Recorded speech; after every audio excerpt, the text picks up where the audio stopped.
Today in Philadelphia, the 1 and 2 quarterbacks in the league, Chuck Bucina and Cliff Stout, lead the Philadelphia Stars and the Birmingham Stallions into a battle for the Eastern title as ABC Sports presents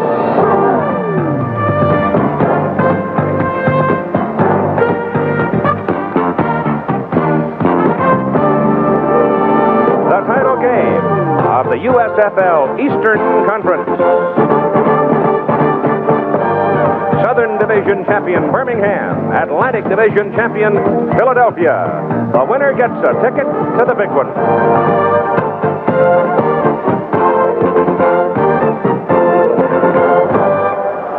It's the kind of a day in Philadelphia, Pennsylvania you dream about. It's almost a September kind of day, as Birmingham, with a record of 15 and 4 and Philadelphia 17 and 2, gather in Franklin Field for the title game in the East. The last time these two teams met in Birmingham, it was a blowout for the Philadelphia Stars, 43-11. But as you sit down and study the two teams, it's kind of like looking in a mirror. They play the same kind of game. Let's turn to Lynn Swann, our analyst and commentator, the former great wide receiver from the Pittsburgh Steelers, who's now skinny and still agile, I might say. But, Swanee, I don't see a whole lot of difference between these two teams, because the first thing I think you have to do is disregard what happened earlier in the year. I think so. It's a tough game against Philadelphia the first time around. The Birmingham Stallions just did not play very good football at all. They're a basic football team. They like to run it, just like the Philadelphia Stars like to run the football. Now, the two quarterbacks, like the two teams, are a great deal alike. Both of them throw the ball very well, but both of them see the field very well, and I think as far as the USFL is concerned, probably improvise better than any other quarterbacks. Well, they certainly do. Cliff Stout is the leader of this ball club in many different ways. In throwing the football, obviously, he gets the ball downfield. He's got some experience coming from Youngstown State, then to the Pittsburgh Steelers, but he likes to run the ball at the same time. It's given him and the offensive team a chance to grow together and adjust. An emotional leader turns those running plays into touchdowns. Joe Cribbs came from the Buffalo Bills to the Birmingham Stallions, led the USFL in rushing this year, but in all-purpose yardage, he has really been something, 2,136 coming into this game. Joe Cribbs from Auburn University played for the Buffalo Bills, had his problems throughout the season. He came in to the USFL after waiting for a court decision. Then he held out for a couple of ball games trying to renegotiate his contract. He is back playing excellent football. He scores from anywhere on the field, from behind the line as a runner or downfield as a pass receiver. But no fancy halfbacks run for any yardage unless some big ugly is knocking somebody out of the way. And that's for sure. And they are the #1 rushing team in the USFL, averaging 4.8 yards per carry. They have a strong, quick offensive line. They like to run traps and counters quite a bit. Number 74 right there is Pat Saindon from Vanderbilt. Number 71, Pat Phoenix, also on the right side, is from Mississippi State. Along with the center, Tom Banks, they provide the consistency, the time, the blocking throughout the season for the Birmingham Stallions. While the run is a prime weapon for the Stallions, they are dog tough against the run. Oh, they certainly are.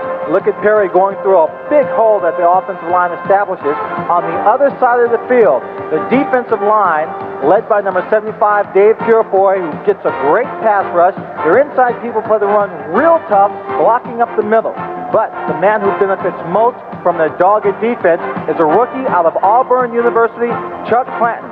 10 interceptions on the year. He ranked 3rd in the USFL, and he got 10 touchdowns from that. He kept up his intercepting ways by picking off John Reeves in the playoff game last week.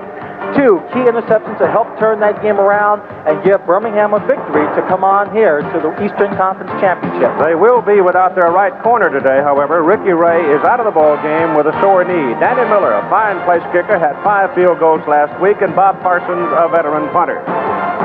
Now, Lynn Swann, I thought the Philadelphia Stars in their divisional playoff last week against New Jersey may have played their best football game of the season. They played an excellent football game. They came in after not having played well against the New Jersey Generals.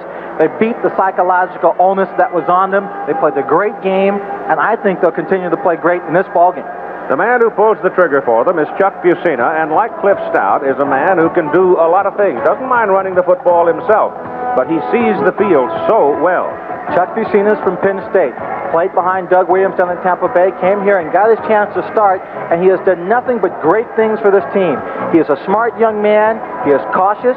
He reads defenses extremely well. But when he has to suck it up and run the football, Chuck Pacino will run with the best of them.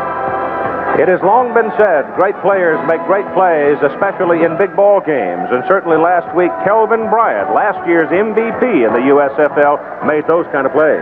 Last year, he was the second leading rusher. This year, he was the second leading rusher behind Joe Cribbs.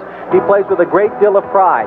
He is a strong runner with great speed. He'll run over you, give you an elusive move, make the quick cuts, get inside for the score. And you're right, great players make great plays in championship playoff competition, and he made this catch for a touchdown against the Generals last week.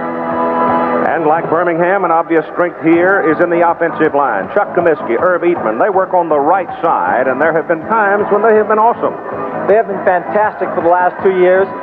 They run predominantly to the right side, where Irv Eatman has played 99.3% of all the offensive plays in the last 2 years. Chuck Comiskey has been in there 99% of the offensive plays.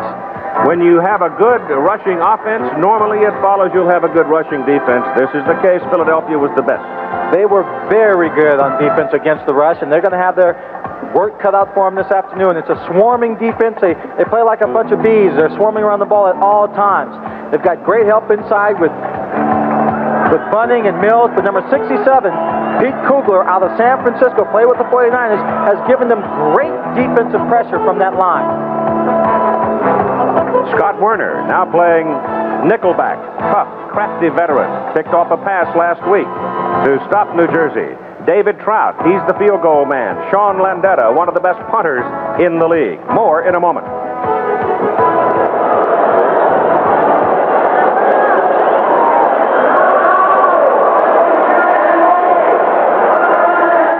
Because of scheduling conflicts at Veterans Stadium, where the Philadelphia Phillies are working this weekend, the Philadelphia Stars are hosting the playoff games at Franklin Field on the campus of the University of Pennsylvania. It's right downtown, and it's a legendary piece of real estate because of people like Chuck Bednarik, the famous 60-minute man, two-time All-American at Penn, and eight-time All-Pro with the Philadelphia Eagles on this very field.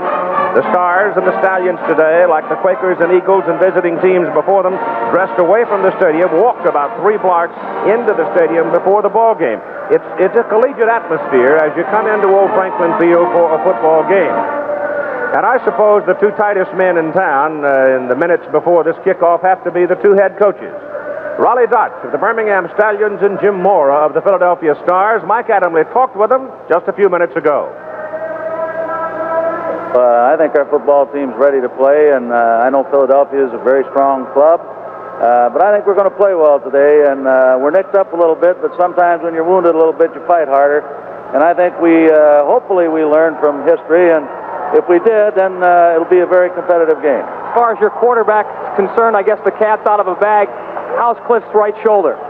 Mikey's not practiced all week. He took a few snaps on Friday and threw a few. It's pretty sore. He's going to play, and if we need to, we'll put Bobby Lane in there if Cliff's having problems. Well, you don't stop Joe Cribbs. Hopefully you can slow him down. He's a guy that's capable of the big play, and I think the worst thing you can do from a defensive standpoint is let him get the big play on you. He's going to make yardage. It would be nice to get ahead a little bit, make him go to the passing game so they can't hand off to him every down, but you don't stop him. Like I say, just keep him from getting the big long one on you would be the thing we want to do today.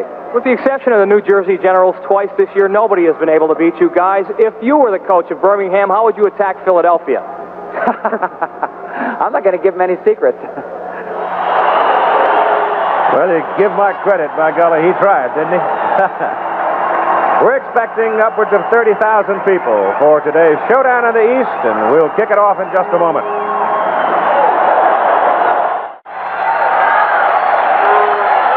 The Stars are wearing the dark shirts, the red. The Stallions are in the white.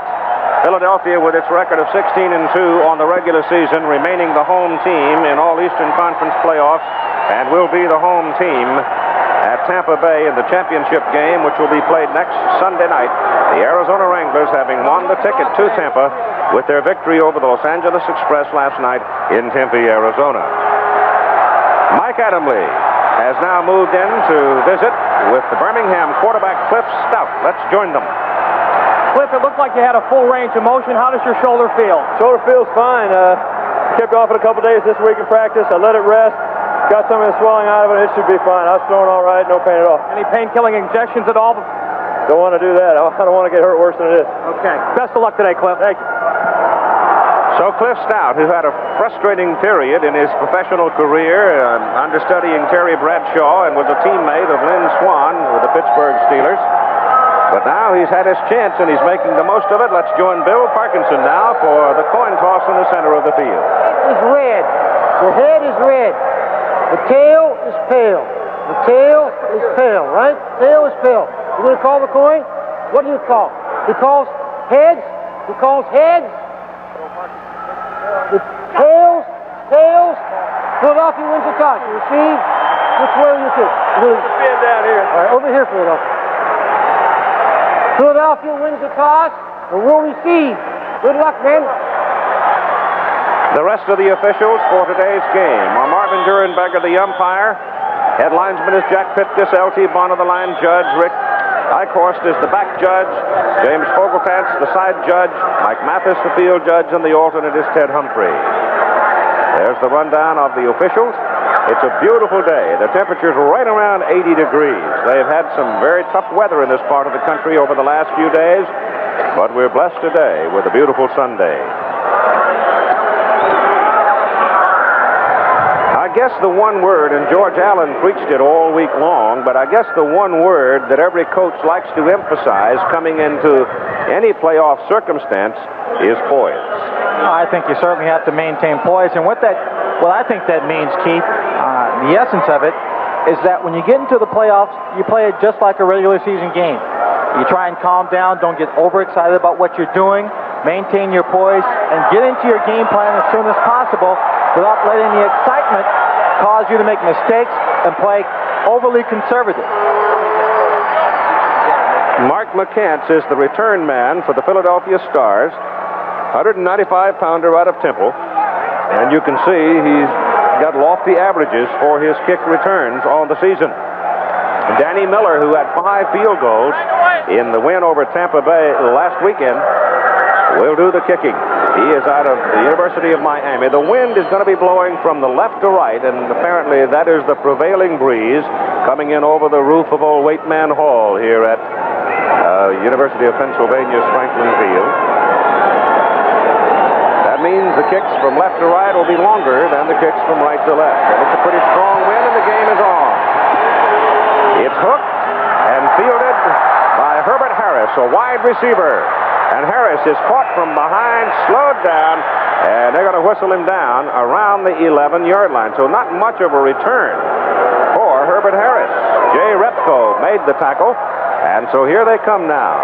With Chuck Fusina at quarterback, Kelvin Bryant and David Riley line up behind him, Willie Collier and Scott Fitzke, the wide people. Up front, it is Mike McLaren ahead of injured Brad Oates, bad knee. McLaren 295, Gilbert 279, Bart Oates 270, Chuck Comiskey 290, Irv Eatman 270, Ken Dunnick, the tight end, 245 at 6'6".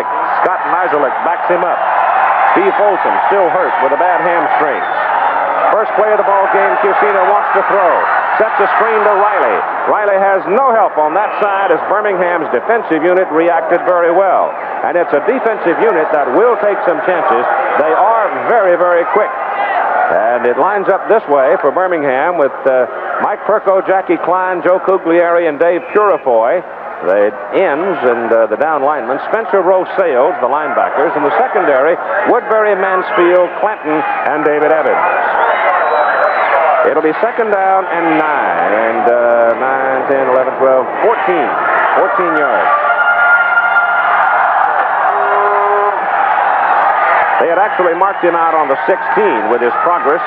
One man marked at 11, the other 16, and now we have the loss on the play as Kelvin Bryant gets outside and dives for the yard marker, and he is close to a first down. It just depends on where they spot him, and I think they're going to spot him at the 25, which will leave him a yard short. David Evans over to make the play. They come out to the left side, but number 69, the right guard, Chuck Comiskey, was the man who was leading on that play for Kelvin Bryant. Got a good block on the outside. Kelvin turned to the field, and it was Herbert Harris who was downfield doing a pretty good job of blocking on the cornerback to provide a cushion that allowed Kelvin Bryant to get up. So very close to a first down. I'll only say this once. Kelvin Bryant right now is a very hungry football player. Disciplined for being late. He's played gangbusters since. Birmingham encroaching. They jump offside. But in the meantime, the handoff goes to Bryant, and Kelvin gets the first down out around the 31. So I would think they might take the play, since they may have about a yard more than the penalty would give them.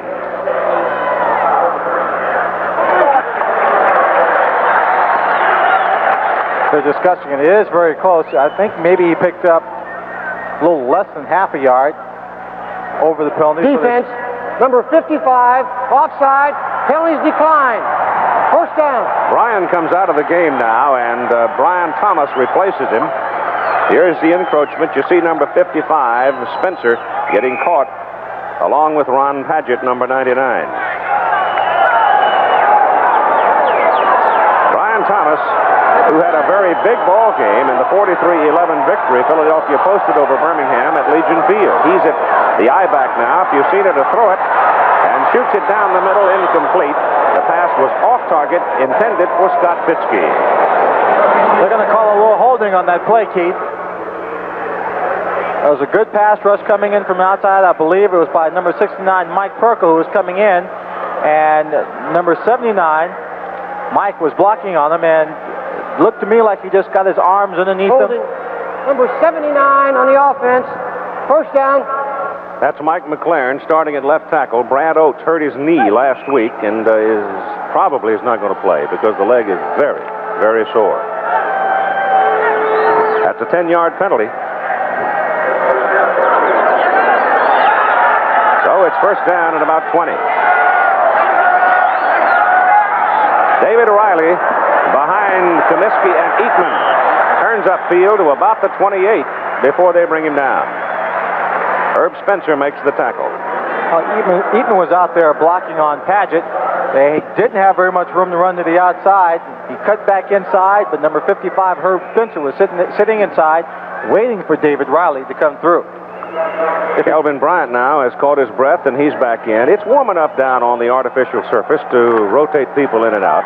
And I think Jim Mora just wants to find out if Brian Thomas has found a team that he's going to have a big day again. You got three wide receivers now as Harris checks in along with Donovan and Collier.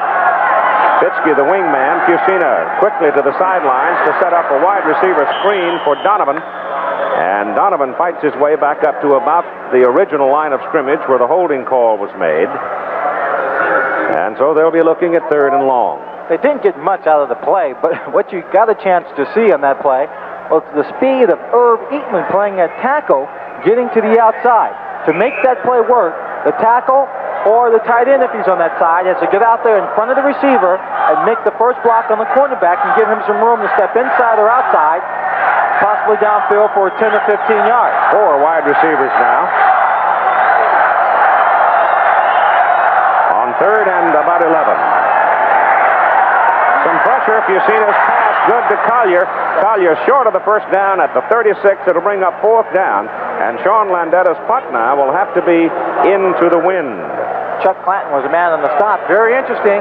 The Birmingham Stallions did not put in 5 defensive backs, what teams normally do in passing situations. They blitzed everyone and played man-to-man coverage. They double up on the wide man over here, the hot man, to keep him quiet.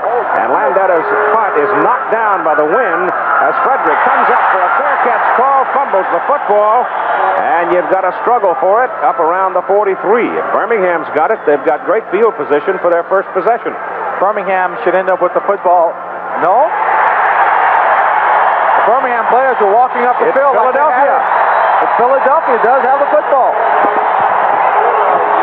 So it's a 24-yard pickup and a first down for the Philadelphia Stars as Frederick did not get to that knuckleball that was literally knocked straight down by the wind, and the ball slides away from him, and George Cooper wrestled it away.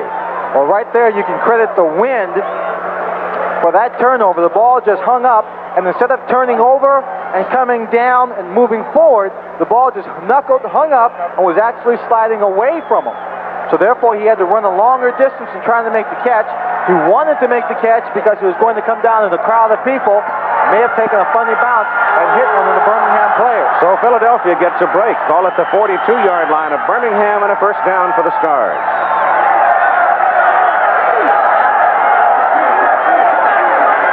Bucina trying to cash in. Goes down the middle with it. Pass is complete to Fitzke. And Fitzke curling back, trying to look for help and pick up more.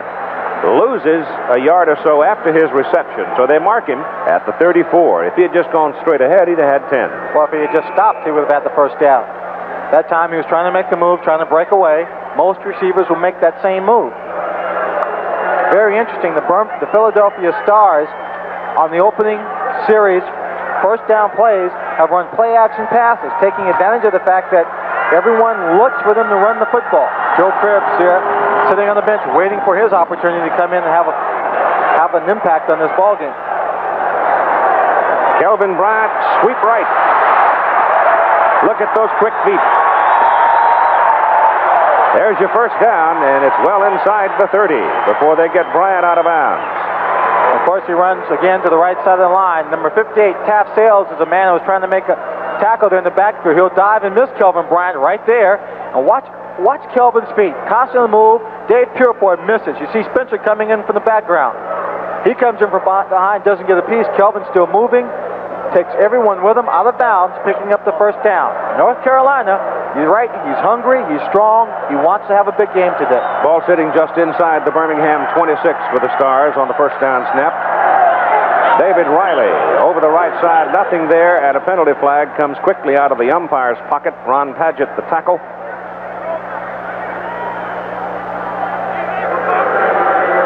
Philadelphia has been nailed for a holding call. Birmingham for offside. This call is against Philadelphia. This is the kind of thing that just drives you nuts, and it's the kind of a thing that caused them to lose 2 games to New Jersey. Illegal motion. Number 35 on the offense. First down. So David was moving around too soon. Philadelphia was penalized 121 times for 1,009 yards during the regular season. And Keith, these teams are so evenly matched. When you try and analyze it to figure out who's going to win the ball game, you really just can't come away with a clear winner. So I think it's a game that will come down to, number 1, mistakes. Number 2, the battles in the trenches between the big people, field position, which often means the kicking game.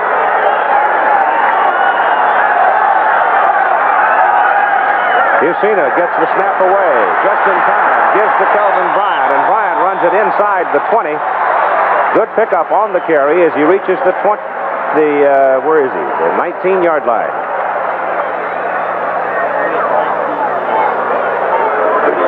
They're running that sweep to the right side, and Philadelphia is not necessarily a right-handed football team, though they will go that way most of the time because of personnel. But they'll load you with it and keep hitting you with it until you adjust and overload that side to stop it, and then they'll come right back and counter this way. Kate, I was looking at the other side of the field, and one of the players for the Birmingham team was helped into an ambulance and taken off the field. I don't know which player it was. I think I saw 87. That's Parsons, the punter. Straight ahead, David Riley gets a first down as he pounds his way inside the 13. Well, the game just may be won and lost in the trenches, as I said. Take a look. Eatman, Kaminsky, Oates at center. Purefoy and Klein are the people on the defensive side. They were driven back. Hole was opened up. David Riley easily getting through and then powering for a couple more yards for the first down. I was just told who that was that got in the ambulance, and I didn't hear it. Who was it? Frederick, the punt returner. Yep. It's first down, the ball up to 13, and Bucina drops. He looks at Fitzke in the corner, goes short for Riley, and Riley is inside the 5, down to the 4, and just short of the first down. He had Fitzke going deep in the corner. He could have had him, but he went to Riley, the short man.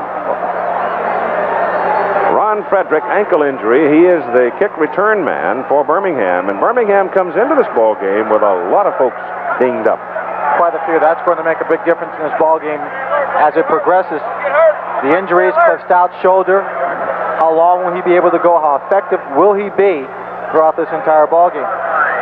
The football is at the Birmingham 4. It's second down and 1 for a first down. 4 yards for the touchdown. They've got the big people in now as Rodenberger comes in, number 34. He's either a fullback or a tight end. He can play both places. It's Kelvin Bryant into the middle, and Bryant's surge should be enough for the first down. Looks like they've marked it around the 3, maybe inside the 3.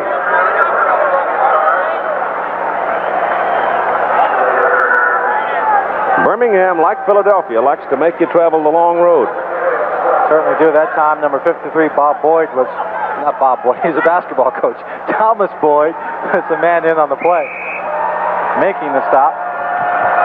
They mark him short. So it's third down. About a foot. Maybe less.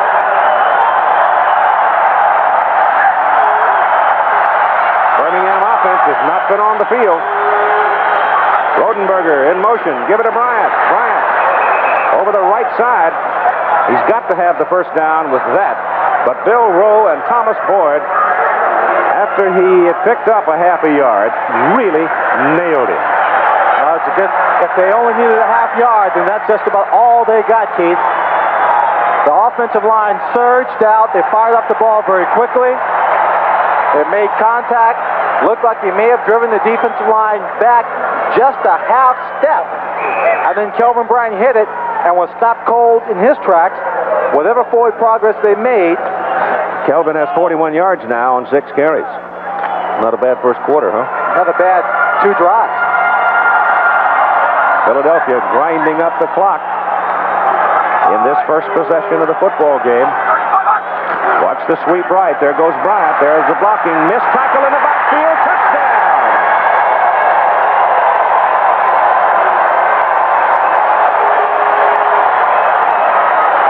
Number 52, Bill Rowe, had a shot at making the tackle in the backfield, but Kelvin Bryant showed his leg strength and his power. He was only slowed down for a fraction of a second, got his shoulders turned upfield towards the end zone, and scored. That is Bryant's 4th playoff touchdown. He had 3 last week, 2 running, 1 receiving. Dave Trout for the extra point try. Reardon, high snap, gets it down. Kick into the wind is good. Philadelphia won the toss, took the football, survived 2 penalties.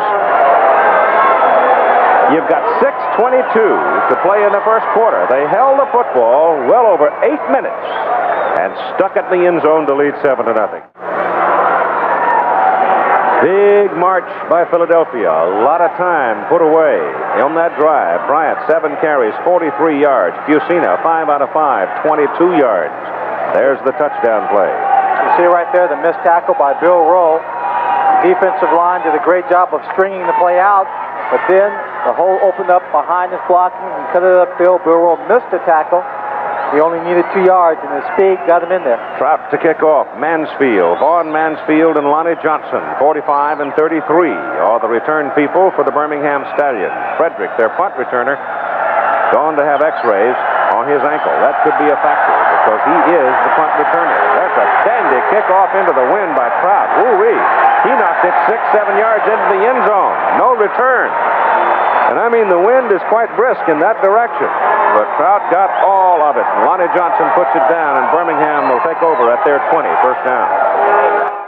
Only 6:15 to play in the first quarter as Birmingham gets the ball for the first time with Stout at quarterback, Cribbs and Perry, the running backs, Jim Smith and Joy Jones, the wide people. They have the wind at their back as they line up with Woods, Adelette, Banks, Battaglia, Phoenix, and Robin Earl, the tight end. The backfield and receivers all have NFL experience with the exception of Joy Jones, who's a rookie out of the University of Alabama. He's the fastest man out there, probably. Here comes Joe Cribbs, right side, 3 yards. Sam Mills, the tackle. Joe Cribbs had a hole quickly, but it closed up as Sam Mills pursued from his inside linebacker position to seal it. Down lineman, Fuller, Kugler, Fielder. Fuller back off injury. Big man, rookie, fast. Bunting, Howard, Mills, Cooper, the linebackers, all good. Secondary, Strong, Sutton, Lane, Gibson, Lush. I think Mike Lush is the key to that secondary this year, Keith. He plays good football. He's a strong, aggressive hitter, makes very few mistakes. Second down, 6. First pass. Thrown away. Jones curled it inside. Stout threw it outside. Well, that was either a mistake by Cliff or by Joy Jones. One expecting to go outside, the other turning inside. You like that line that Raleigh Dodge had in the comment before the game? When you're wounded, you fight harder. Yeah, you're right. And this is a championship game. It's a playoff game. You recall that in the last regular season game, David Riley was injured for the Philadelphia Stars. Sprained his knee a little bit, but next week and this week, he has it taped up heavily. He's in the starting lineup. Ken Toller in at wide receiver now. They've got 3 wides. Shotgun.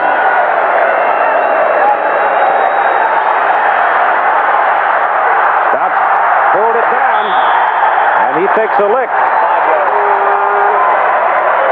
That's the first time all year we've seen Cliff Stout drop back in a shotgun formation. The man who hit him, number 95, William Fuller, and number 56, George Cooper, as he looked downfield for an open receiver, all of his receivers were blanketed in a man-to-man coverage, Keith, because the Philadelphia Stars were blitzing on the play. Give credit to the offensive line of Birmingham. They cut him down. Here's the punt on 4th down and 2, and with the wind at his back, Parsons hits it downfield.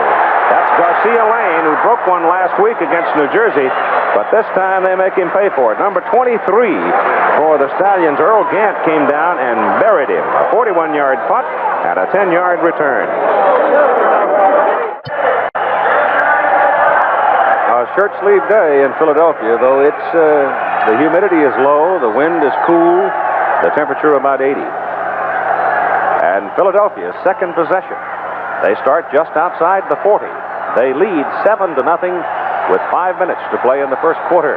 And they start out with 4 wide receivers in this possession. Bryant, the lone remaining back. And Fusina's going to put it up. Great protection. Man wide open. And the pass is caught by Tom Donovan. And Donovan's got a first down at the Birmingham 46. They caught it over Evans, the cornerback. Obviously, the Philadelphia Stars, Chuck Fusina, the quarterback, number 14, believe they can throw the ball, and they have so. They have done so effectively here in the first quarter. Fusina, 6 for 6 on the day for 36 yards. Tom Donovan, one of the reserve receivers, the man who made the catch.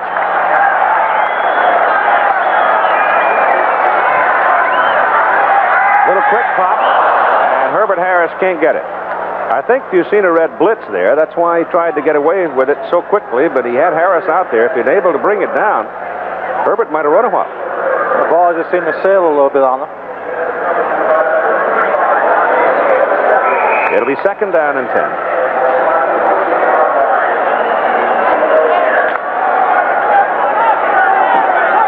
9-1 at home both seasons for Philadelphia. Fusina gives it to Kelvin Bryant. And Comiskey out in front.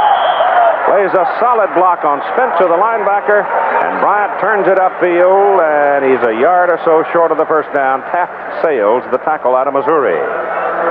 Keith, what Philadelphia has been able to do so far in this ball game, they've been throwing on first down, running on second down. They effectively keep the defense standing back trying to read because they don't know what to expect. You see Comiskey getting out there in front. The great block on Spencer. The linebackers have to sit and wait. They might be dropping back looking for a pass. They can't afford just to come look for the run because then the ball will be in the air as it has been on first down. 3rd and short. Bryant got the first down. Went right in behind Comiskey and Oates, the center. And he reaches the 35, and that'll be first down Stars. Well, right off the bat, Keith, the Philadelphia Stars are loose. They're playing their game of football. They're taking it in stride. They're playing it just like it's any other football game, doing the same things in this ball game that brought them to the championship game, mixing up their plays, utilizing the speed in their offensive line. The defense of Birmingham is going to have to come up with some way of stopping them, either blitzing, playing tighter coverage.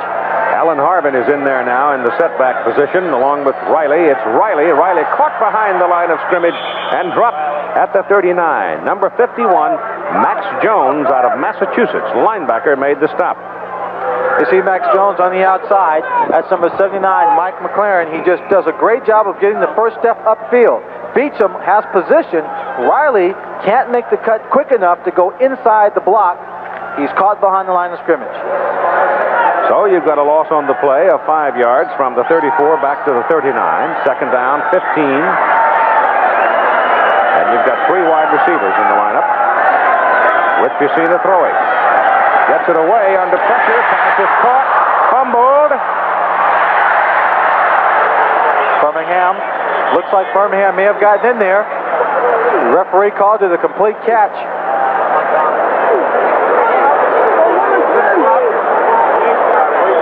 No, now they're calling it incomplete. Incomplete pass. No possession. Well, Riley Dodge not very happy with that call. He would like to get that turnover back. We'll take another look at it. Jusina's facing a blitz, gets hit right there as he releases it. And watch, he goes up in the air, catches the ball. Matter of opinion as to whether that was possessed. Huh? It says if you have control of the football when both feet touch the ground, that denotes control and possession. Put it away. He had tucked it away, but one foot hit the ground before, and he was hit, and the second foot never came down. The official interpreted that as an incomplete pass. That is third down and 15.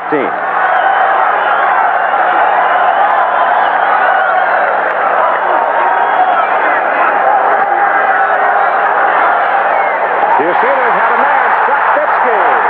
Woodbury fell down, and Fitzke turns it into a big play and a first down at the Birmingham 12. The fans here are booing because Chuck Jusina took a real big hit after he let go of the pass. Number 26, David Evans, is the man who knocked Fitzke out of bounds. Now watch first Chuck Jusina. He's dropping back to throw. They're blitzing. Looks like Spencer that may have gotten in there. Woodbury falls down. There's a little looping move that Fitzke had made earlier.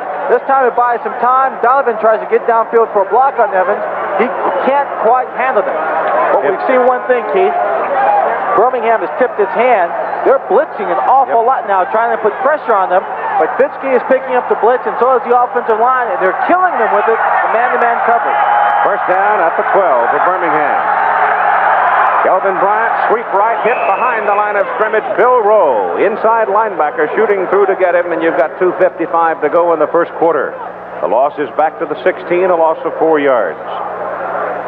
You're going to have to see that a lot by the linebackers for the Birmingham Stallions.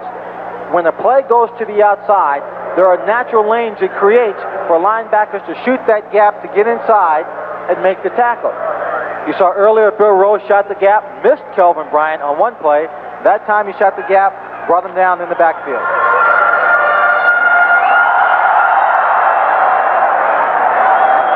Collier and Fitzke now line up at the bottom of the picture, the left side. Bryant is smothered. Bryant wanted to throw the football. Huh? He wanted to throw the football. Bryant came out, and he was hesitating. Now you see Rowe, number 52 in the middle, he'll come in. Looks like it's going to be a blitz. But watch Kelvin. He's fumbling for the handle on the football. You see him put it in one hand. He wants to throw. You see Riley just at the top of the picture running out on the pass pattern. One of the gadget plays they were going to use in the ball game, but Bill Rowe made a great play in stopping it. Blew up in their face. The loss is back to the 21. Last 3 Philadelphia rushes now have been -4, -4, and -5. They're backing up. So the Birmingham pressure paying off at this particular point. Chuck Jusina doesn't like what he has called here. And he was also running out of time on the 30-second clock.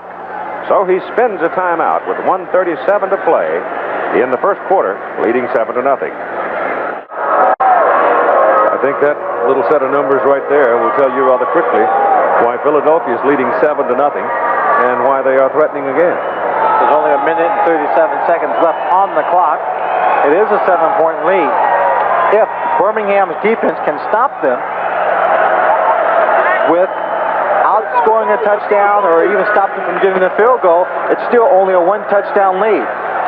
We've seen this weekend and last weekend the Arizona Wranglers come back and how well they played when they've been behind. It's third down and 19 from the 21.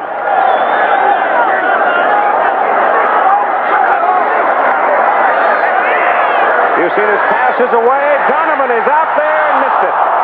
Tom Ham turned left. I think the wind blew the ball back to the right. He turned back the other way and couldn't get to it. And the pass slid away from him. So that'll bring David Trout into the ball game for a field goal try. Well, Klein, Cuglieri, Perko, and David Purifoy were all in there. You see a nice little inside move by Donovan. He's got him beat, but when the ball comes up in the air, it's not to the outside. He makes the adjustment, but makes it a second too late because he didn't get a fix on the football, couldn't go for it. 38-yard field goal. 19 out of 26 in his career from this distance.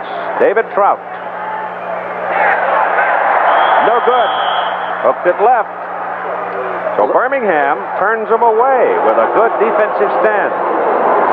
I imagine the defensive guys going off the field saying to the offense coming on, all right now, let us have more than a minute to catch our breath.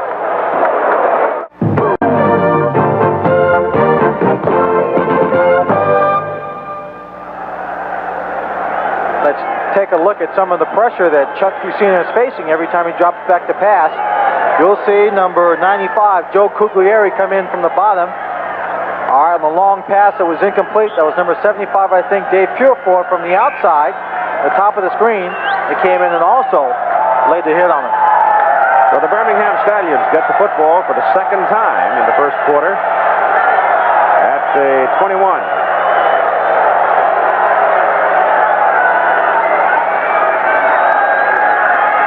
Throwing on first down, overthrows Jim Smith. Chuck Fusina now with Mike Adamle. Birmingham's got one of those feast or famine kind of defenses with all the blitzes. Is it a matter of just being patient and picking it up? Well, I really believe if I had another second, I could have hit Tommy on that play right there. So we're going to start picking them up, and if they were going to come, hopefully they could pay the consequences a few times. Have they given you any looks that you haven't seen in game, Phil? Well, a couple blitzes they gave us were a little bit different. They used a 5-man front on that last play. So they're doing something a little bit different. Okay. Keith. Joe Cribb. And Joe to the 27 for 6 yards. So it'll be third down and about 4. Let's take another look at Joe Cribbs. He stumbled a little bit on that play, Keith. Didn't really get a chance to maintain his balance and get to full acceleration right there. Trying to keep his balance. He's got good blocking downfield. Number 54, Sam Mills, was a linebacker in on the play, but Sam Mills was being blocked. Had Joe Cribbs not stumbled, he might have made it there about 2 steps sooner. A few more yards. Third down and 4. Stop throwing for it. This time he hits Jim Smith. And Smith is thrown back after the catch. Looks like they've marked him up across the 40. Jonathan Sutton wrestling with him. Real simple pass pattern, a little play action. Cliff drops back to pass, and Jim Smith doesn't do anything except drive the defensive man back, turn, the ball already on its way, using his body to protect the ball, makes the catch, as Sutton tries to drive him, strip him of the football. First quarter is over. After one period of play in this Eastern Conference Championship game, Philadelphia leading Birmingham 7-0. You would think, looking at those first quarter stats, it'd be more than just 7-0, wouldn't you? You certainly would. The first quarter has been dominated by 2 things. The one turnover by Birmingham, the punter, Ron Frederick, who was injured, and setting up the drive that allowed Philadelphia to go in. And number 2, just the proficient offensive control of Chuck Fusina. Birmingham turns around, goes the other way to Joe Cribbs. And Cribbs on first down from just over the 40, pounds his way out to about the 46. Sam Mills the tackle. But Cribbs runs as well in traffic as anybody I think I've ever seen. Well, he has his head up, his feet close to the ground. He's just jitterbugging a little bit when he goes to that line. When something opens up, a hole to the right or left, Joe Cribbs can make the quick cut and get to it. Gives it the low accelerated. Second down 4 for Birmingham. Starting the second quarter. Joey Jones is the man in motion. Cribbs. And they got him short of the first down as the inside linebackers filled well. They'll need 2 more yards on third down. Now Herbie Spencer, linebacker for Birmingham, with Mike. In defensive series, it looked like all the blitzing was paying off and that Fusina was getting a little bit rattled. Well, going into the game, that's what we wanted to do. We want to get some pressure on him and get the DBs up a little tight so we can get some pressure on him and make some things happen in there. Can a linebacker sense when a quarterback's getting a little scared, a little shaky in the pocket? Well, blitzing as much as we do, I think I've got some experience, and I know when they're getting a little shaky. Hopefully we can get to him before it's all over. All right, Herb. Keith? Herb is from Newberry, where he played his college ball, clips out on a rollout. He may pull it down. He does. He's got the first down. Gets the first down, slides. Who was that? Mark McCants hit it pretty good, yeah. Number 20. That's an awfully risky play at this moment in the ball game for Cliff Stout.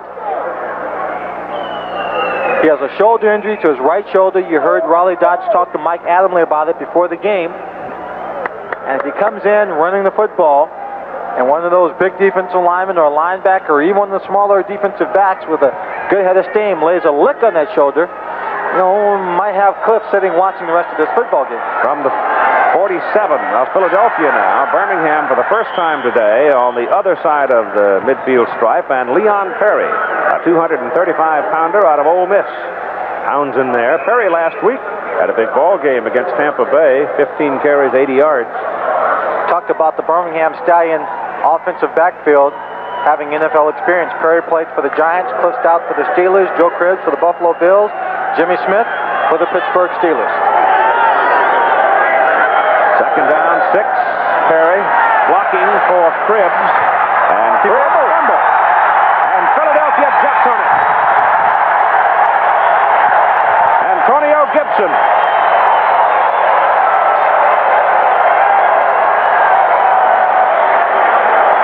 Joe Cribbs, although it was a short run, Keith, you see the anxiety, frustration of Riley Dodge. This was a very excellent run. We're talking about his quickness. He starts out to the right. He reads his blocking, know where to go. Look at all the moves he makes. He's breaking a tackle here, losing his balance there. He's hit by George Cooper, number 56. Then he loses the football. Antonio Gibson comes up to make the stop.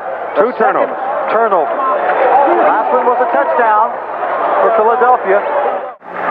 There is a man sitting in the studio we're going to talk to at halftime watching this ball game who says you give him 3 turnovers and he will beat you. His name is George Allen. Well, last week, when he played Houston, his defense only allowed Houston 16 points. Offense finally got untracked the last 2 drives of the game to score 2 touchdowns, and they won that ball game, and they played excellent last night. Busina gives it to Kelvin Bryant. He fumbles the football, picks it up, and keeps on motoring. Fumbles it again in the end zone. Number 69, Chuck Comiskey, is a man downfield. If anybody has a football for the Stars, it's Chuck Comiskey. They're still fighting for it. Now Birmingham says they've got it. Birmingham does have it. Touchback. And Herb Eatman is livid.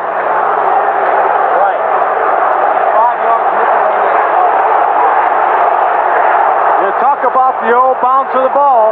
That time, Kelvin Bryant was fortunate. The ball bounced into his hands after he had fumbled it. He was picking up substantial yards downfield. That's an incredible sequence. Oh, let's take a... All we can do is watch it over again. It was a 55-yard rush, then a fumble. You see there, he takes on Clancy, bowls him over. There's where the ball came out. But he is still on his feet, and watch the bounce. Up in the air, he scoops it. Now, downfield again. Fighting, he gets blocking downfield. Great block right there by number 34, Rodenberger. Riley right there. You see Herbert Harris, 84. The ball across the 69. Chuck Comiskey, the guard, is downfield. Now watch him go for the football. He looks like he's going to fall right on top of it. He does, but you can see there, he loses it. The ball is not in his hands. Looks like it might have, I don't know who it was from Birmingham that came up with the football. Mike Perko had a piece of it. Somebody knocked Comiskey off the ball, and I think it might have been Perko that finally recovered it. An incredible sequence on this play with Kelvin Bryant, the principal performer. This goes for 55 yards for Bryant, gives him 100 yards and 12 rushes, but he comes away empty. I have never seen a play like this in all the years I've played football. Now here, Comiskey looks like he's got a chance to get it, but he's knocked off the ball by Taft Sales. Mike Perko, then number 69 in white, comes in, gets in the fist fight and comes up with a ball, and it's a touchback instead of a touchdown. Birmingham's ball, first down at the 20, and it's still a 7-0 lead for Philadelphia. Here comes Joe Cribbs to the outside, and he picks up 7 yards, and now Mike Adamle with Mike Perko. Mike, that last play looked like a scene from a rugby match. I think you did more running in that one sequence than you have the entire season. I'll tell you, Mike, I did. We had to get that turnover, though. This game. Did Comiskey have it for a while? The ball was sitting in a few people's hands, and all I do is stick my face in there and try fighting for it. So finally, a turnover goes Birmingham away. We need it, Mike. Okay. We got to do it. Hang in there, Michael. Hi, Sandy. Keith? From the 27, second down, 3, Birmingham. And this is Leon Perry out to the 30, and he gets the first down. Well, I'll tell you this, Swanee. Philadelphia's keeping Birmingham in the game. With that one turnover, they just did. Birmingham's defense kept them in the game when they stopped them in the late in the first period when they forced them to try and kick a field goal and David Trout didn't connect.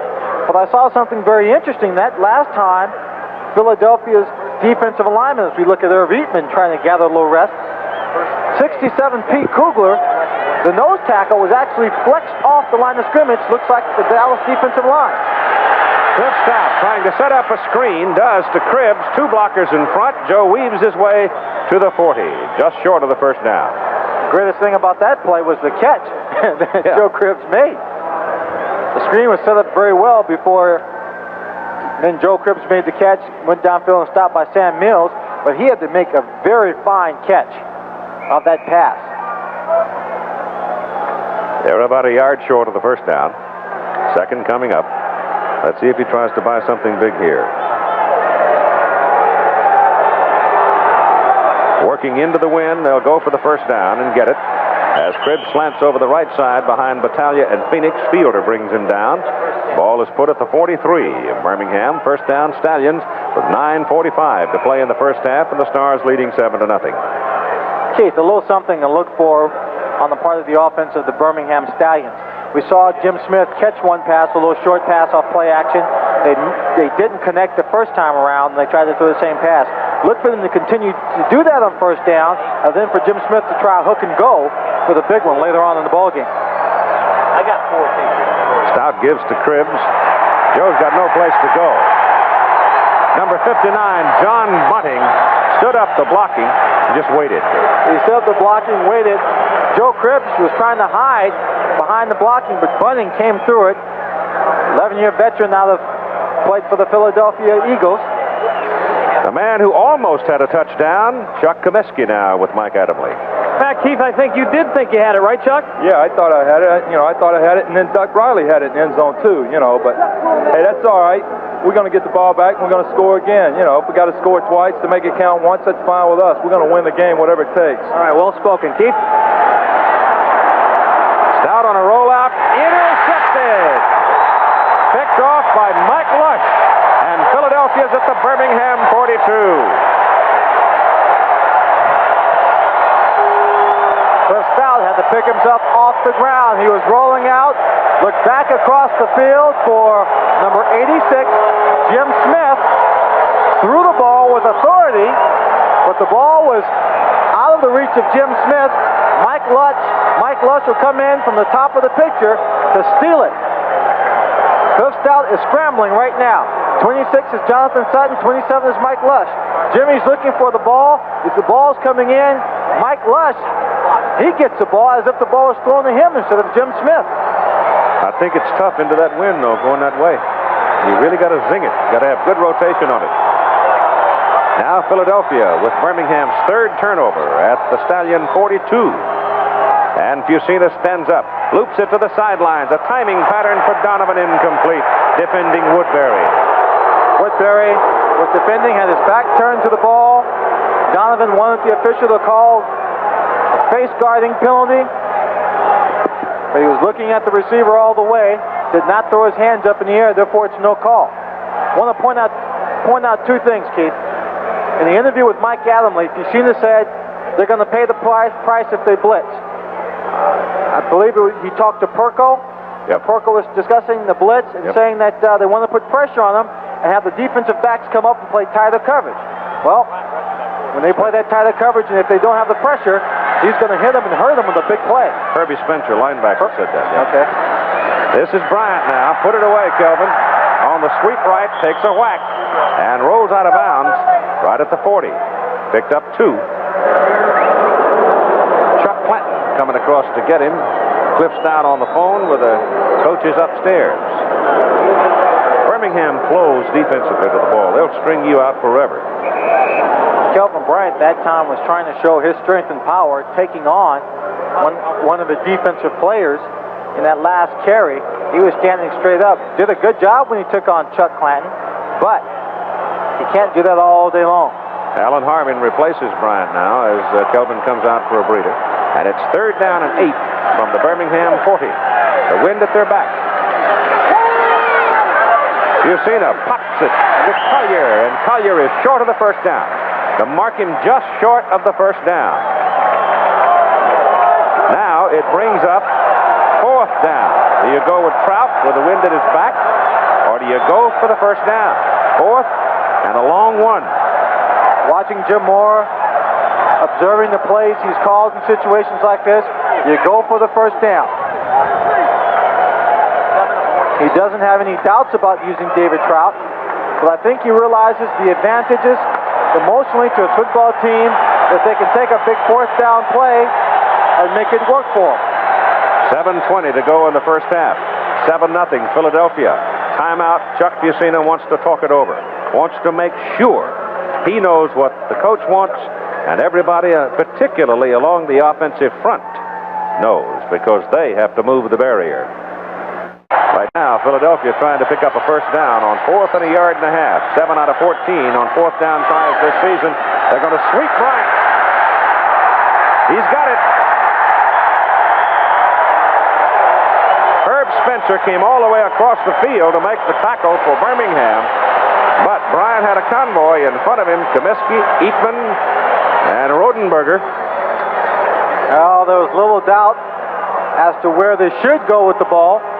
And then by running behind that right side of the offensive line to look at the shot from the line of scrimmage, look at Eatman and Comiskey.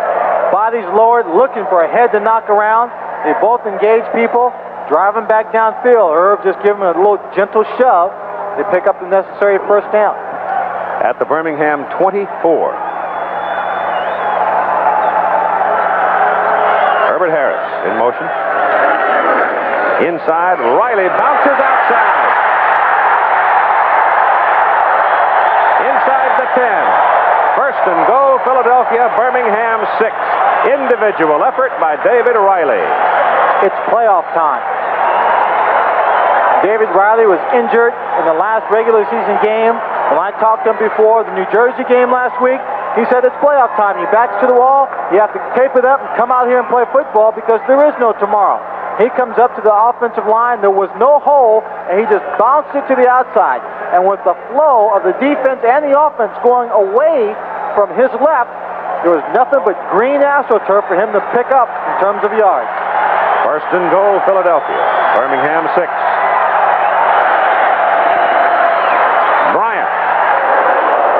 Wacko at the 3. Thomas Boyd out of Alabama. Little moves like that will have you thinking twice about jumping in the air when you're coming into a linebacker's territory. Everyone was on the 4. Everybody was down around Kelvin's feet. He jumped up in the air, and Boyd was waiting for him on the other side. He's still got a ton, though, in this ball game. 115 yards already. 2nd down and goal, Philadelphia on the Birmingham 4. 6.5 minutes to play, first half. They've got Harris wide to the top of the picture now. This is Bryant, and he is flat whipsawed, high, low, and middled, right about the 5. Well, the defense of the Birmingham Stallions are playing tough. Number 69 is Comiskey. He pulls on the play. Right here, he misses his block on number 58, Taft Sales. And Taft is able to get inside after the missed block to stop the play behind the line of scrimmage. Lost about a half a yard. It is 3rd and goal. Do you throw now? Looks like they're gonna. They've got 4 wide receivers. Down the middle and threw it too high. Fusina was being shoved backwards, and now Chuck goes marching toward the goal line, and he's yelling at somebody. He goes down to Herbert Harris and gives him a little lecture. He was yelling, waving his hands like he was supposed to run over here. He went the wrong way. So they do bring Dave Trout in after all for the field goal try. It'll be 21 yards out of Tim Reardon's hold. He's very good from this distance. 22 out of 24. Nails it. 5:44 to play in the first half now. And the Philadelphia Stars go out to a 10-0 lead. 5:44 in the ball game. Let's start talking in the first half. Let's start talking a little bit about what Birmingham may have to do at halftime. Now, a veteran football team goes into halftime. They're only down by 10 points at this stage in the ball game. That's not a lot. You can make it up very quickly. They try and make adjustments. Now, I was talking to Joe Peace, offensive line coach for the Philadelphia Stars, and he noted that Arizona Wranglers, experienced veteran defensive football team, made adjustments in the second half as to how they would play their opponents the last 2 weeks, came out and dominated teams in the second half, played great football. Birmingham has a very experienced defensive line.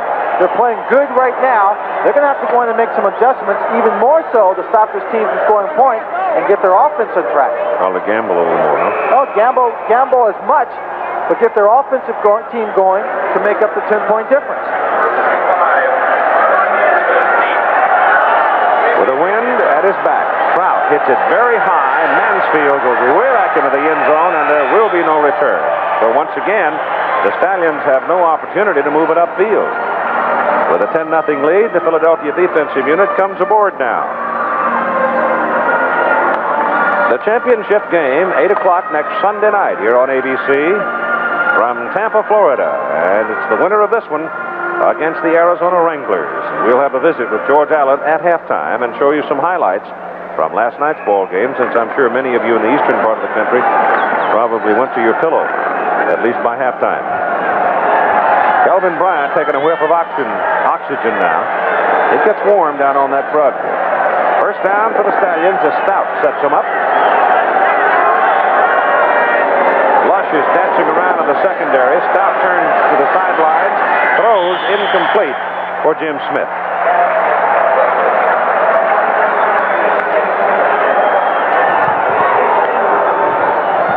Birmingham hasn't seen the football much today. For one thing, they've had it 3 times, and that's what's happened to them.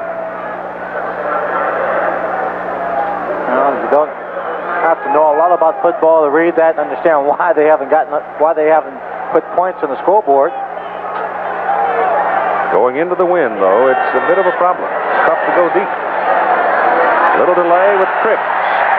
And Joe Cribbs slants it up to the 24. It was in this stadium under George Woodruff when he was coaching the Quakers of the University of Pennsylvania back before the turn of the century.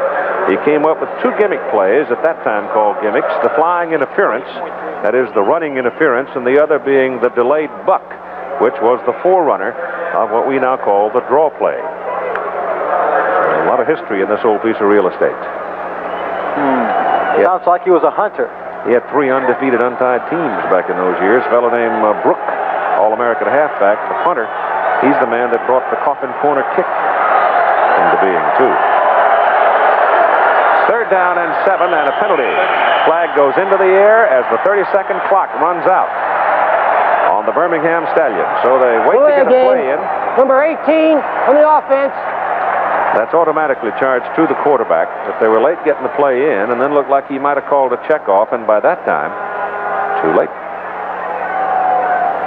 That ugly old 0 looking back at you.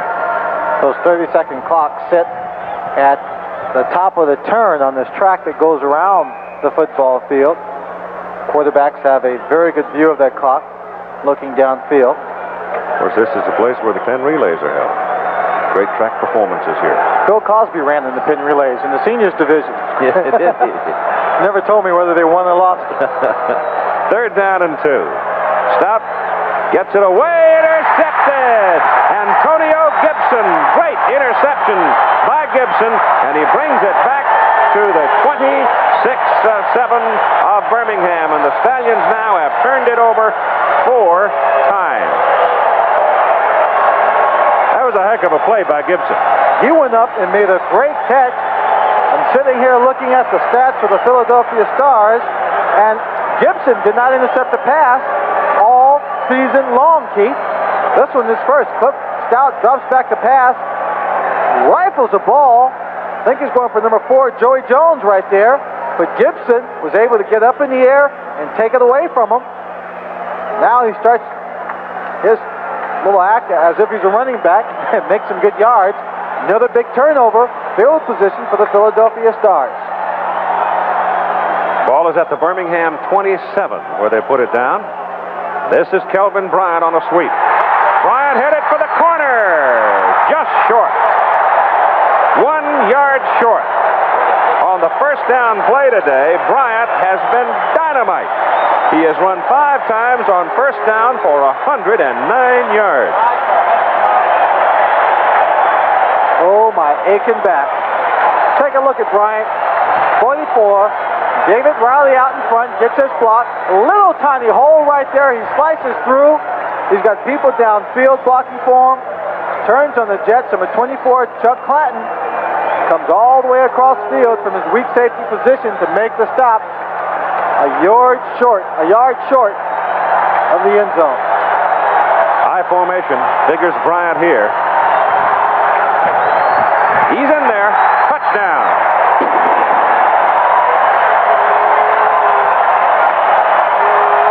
You can't make that many mistakes and not get your nose bloody.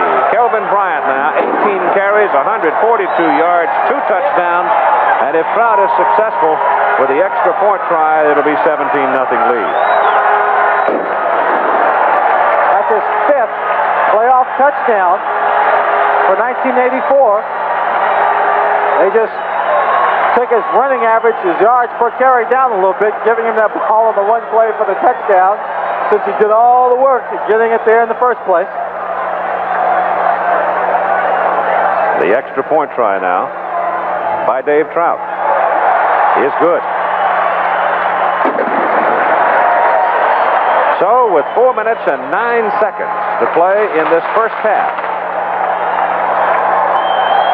17-0 Philadelphia. Coming off the regular season play, Philadelphia and Birmingham were even at 18, plus 18 in takeaways and giveaways, but today it's 4-0 Philadelphia. And they lead 17-0. Mansfield and Lonnie Johnson are the deep people as the wind blows the ball off the kicking tee. Give you a little mark to see if it falls this afternoon for the Philadelphia Stars. The most yards rushing in a single game for the Philadelphia Stars is Kelvin Bryant's 194 versus the Denver Gold. He has well over 100 yards already, 4:09 to play in the first half. One thing for sure, though, they'll rest him if they're sitting on a big lead, I would think, with the championship game coming up. This is Mansfield at the 1. Harrison missed him. Garcia Lane turns him back inside, and finally, they bring him down. Alan Harvin making the tackle. Here's Kelvin now with Mike. Kelvin, I know you got a special message first. Yeah, I'd like to say hi to my sister Shirley and to the Edmondson family in Tarboro. Hey, you're on your way to a 300-yard day, pal. You keep running like this. Well, you know, we want to win this one. This is the big game because we want to be in the one next week. Eatman and Comiskey are like death in Texas. That's how certain it is behind running the right side. Oh, yeah, you know, the whole offensive line is working hard out there today. You know, I just hope they can keep it up for another half. All right, KB. We'll see you later. Keith? Bob Lane is now in at quarterback, replacing Cliff Stout. Bob Lane comes in from the 22, sets to throw, shoots it for Smith, missed him. Smith didn't get his hands on it. Garcia Lane did. Well, the only difference in that pass by Bobby Lane and the one thrown by Cliff Stallions, that one was just a little bit lower, and Jim Smith had a little bit more of a chance to dive and make the catch. I think it could have been that Cliff Stallions goes out of the ball game at 2 and 7 for 22 yards and 2 interceptions. His shoulder probably was bothering him a great deal in the here in the first half of the ball game, and well, maybe that's just it for him. Too, you know, just let him set a series and maybe he'll find the key. Lane back to throw again. Gets it off. It's almost intercepted. If Ken Toller had not turned into a defender, Garcia Lane would have had an interception. Garcia Lane looked like he was trying to get the ball to one of his running backs and what looked like a screen being set up. Faked the pass there, then went downfield to Toller. You see, number 47 is Garcia Lane. He's got great position here. Toller has to try and come back, but Garcia makes a move with him. It's a timing pass. Garcia is in position. The ball probably he would have dropped anyway. Couldn't get his hands up in time, but Toller made sure with a stripping motion on Garcia Lane. Ball is sitting near the 22. 3rd down and 10, and they're in the shotgun. Little flip inside to Joe Cribbs, and Joe may have a first down. That's shovel pass. Little shovel pass, the old Utah. I'll tell you, it works. Garcia, Bobby Lane did that in tight quarters. Just look at the small area he had to shuffle this pass off as he's getting a rush there from the outside. Cribbs gets the ball very quickly, turns it straight upfield. Big play for this team. They pick up the first down, and what they hope will be a succession of first downs and a drive for a score here in the first half. 3 minutes to play, first half.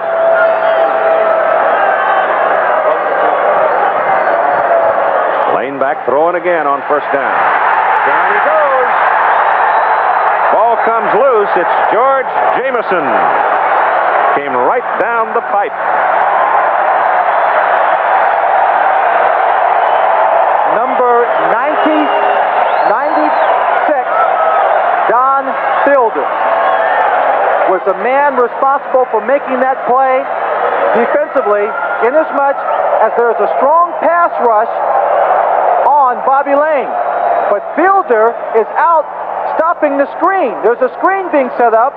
Bobby Lane can't throw the football because he was standing right next to Leon Perry in that screen. Take a look. You see 96 Fielder. He goes to the outside. Perry's right there. Fielder just hung back. No place for Bobby to go with the football.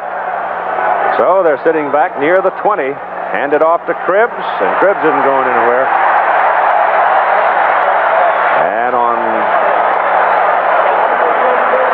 3rd down now, they're still looking at very, very long. They've got to go out across the 43 for the first down, near the 44. And the football is sitting on the 22. So it's 3rd down and 22 yards. Philadelphia takes a timeout right now, Keith. The clock is running down with 2:14. Jim Mora feels that if they can stop them on this play, they're going to have excellent field position. They can use the clock to try and score, but I don't think that they have very many timeouts left. They have actually zero. No, they have none. And there's our spectator in Phoenix. George will be with us at halftime. We'll have a visit over his win last night. Well, looks like he's already packed and ready to go to Tampa. Well, George is sitting there smiling. He can relax on one day because he can't work and prepare his team when he doesn't know who he's going to play yet. George is not relaxed. You'll never convince me of that. I believe this might be the only time he can relax, since he doesn't know who his opponent will be for the game coming up next Sunday. 3rd down and 22 now. Birmingham burdened by mistakes. Bobby Lane's pass to the sidelines for Joey Jones, and he can't get to it. The wind seemed to blow it away from him. He had good coverage from Garcia Lane, and so now Birmingham has got to punt the football into the wind with 2:09 to play. So this is why Mora spent the timeout here, even though he has none remaining. They're going to get an extra timeout at the 2-minute warning. So they'll have time to talk then. They should get good field position out of this as Parsons comes in to punt. Gets it out of there. It's a good kick.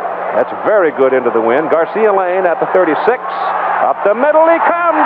Oh, boy, one man.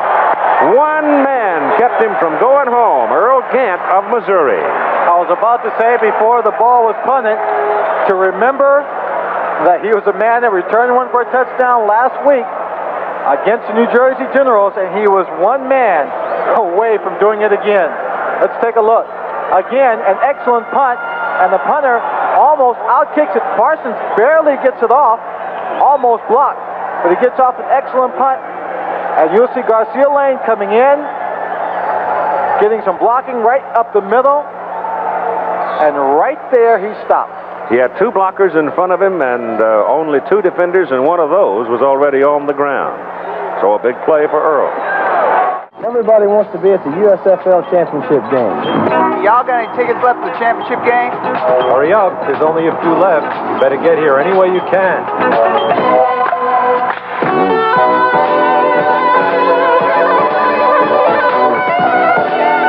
This is Steve Spurrier, coach of the Tampa Bay Bandits.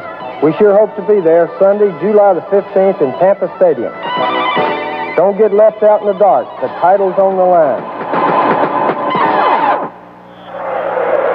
The clock shows 1:59 to play in the first half. Philadelphia's football sitting near the Birmingham 48. Kelvin Bryant lines up in the I formation. He's run 5 times on first down today for 109 yards out of his 142. This time Fusina looks to throw it. Down the middle, he's got Rodenberger, can't see him. Now he throws it short, and Bryant can't come up with it. He had Rodenberger running a deep post and looked like he was going to be open. Right now, let's check in with Mike Adamle. Bob, why did Raleigh make the change? I have no idea. Raleigh just said, Bob, get loose, and next thing I knew, I was in there, and I'm having a little chance to get my arm loose now.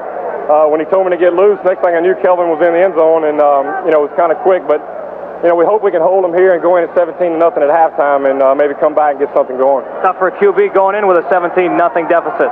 Yeah, it's tough and against a good team like this, but, it's part of the job, and I just try to do the best I can. Okay, I'm sure you will. Keith? They put that ball down on second down and 10 about a yard short of where it was. The pass is complete to Willie Collier, and Willie's got a first down. Here comes an important fact in case you don't know it. When the chains are moved on first down plays in the final 2 minutes of each half, the clock stops. So you don't get burned quite as badly with that rule as you might where you have the clock continuing to run while the chains are being moved. On the first down play, Fusina back again. Throws it short to Riley. Riley should get to the sidelines, but he doesn't. And David keeps on wrestling, trying to get upfield, and he picks up about 7-8 yards on the play. Chuck Clinton and Taft Sales bring him down. Number 81, Scott Fitzke, receiver, was downfield. Gave Riley a pretty good block. Riley looked like he was trying to get out of bounds, but too many white shirts around him. Well, that keeps the clock rolling, and it shows 1:10 now. Fusina back on second down and 2. And sack. Caught. Purifoy gets the sack in the grasp. 75 going against number 75, Dave Purifoy. Veteran defensive end out of the NFL. Played in Detroit, Pittsburgh, Green Bay. Goes against a young man from UCLA, Irv Eatman. You see that little spin move he gave him. That's experience right there. He grabs him. He wasn't down, only in the grass. 3rd and 13. Fusina's pass is good to Fitzke. Fitzke had the first down at the Birmingham 21. Fitzke's hurt. He gets up limping. He's limping a little bit right there, Keith. They'll get him out, send Harris in. Herbert Harris replaces him. Scott's caught 3 balls for 53 yards in this first half. Clock shows 54 seconds now as they wind it. Ball at the 21 of Birmingham. Fusina looks at Collier, throws quickly, and Willie is down at the 16. And the clock is running with 40 seconds. Philadelphia with no timeouts remaining. Fusina trying to go without a huddle. 33, 32 and counting. Ball's just short of the 15-yard line. Sets him up. Wants to throw. Riley down the middle. And he throws short to Bryant. Got to get out of bounds. And he does, and he is short of the marker at 20 seconds. Kelvin Bryant, the most important thing for him there was to get out of bounds. And he, as a result, did not gamble and try to go for the first down. Ball is marked just short of the 11.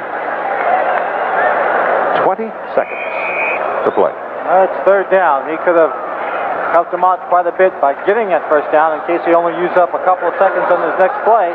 They'll be looking at a fourth down situation. If they don't get it in the air, then they may run the football to get the first down, which means they've got to hurry up and run another play to stop the clock. Harvin is in there replacing Bryant right now. There's trips to the right. 3 wide receivers. You've seen his pass to the corner of the end zone. No, intended for Donovan. Covering on the play was David Evans.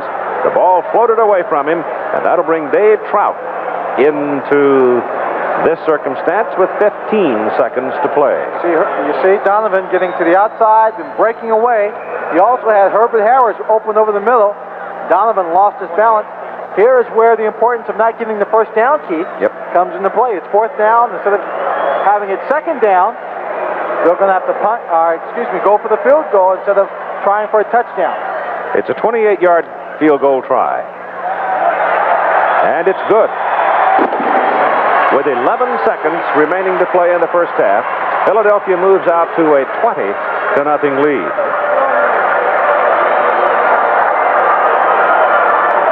I'm sure Jim Moore has seen the games over the weekend, watched other teams that had what they thought were decent leads and blow them at the end of the first half by allowing a team to score 3 points here or a touchdown there, closing the gap, then coming on very strong in the second half, and then winning the football game.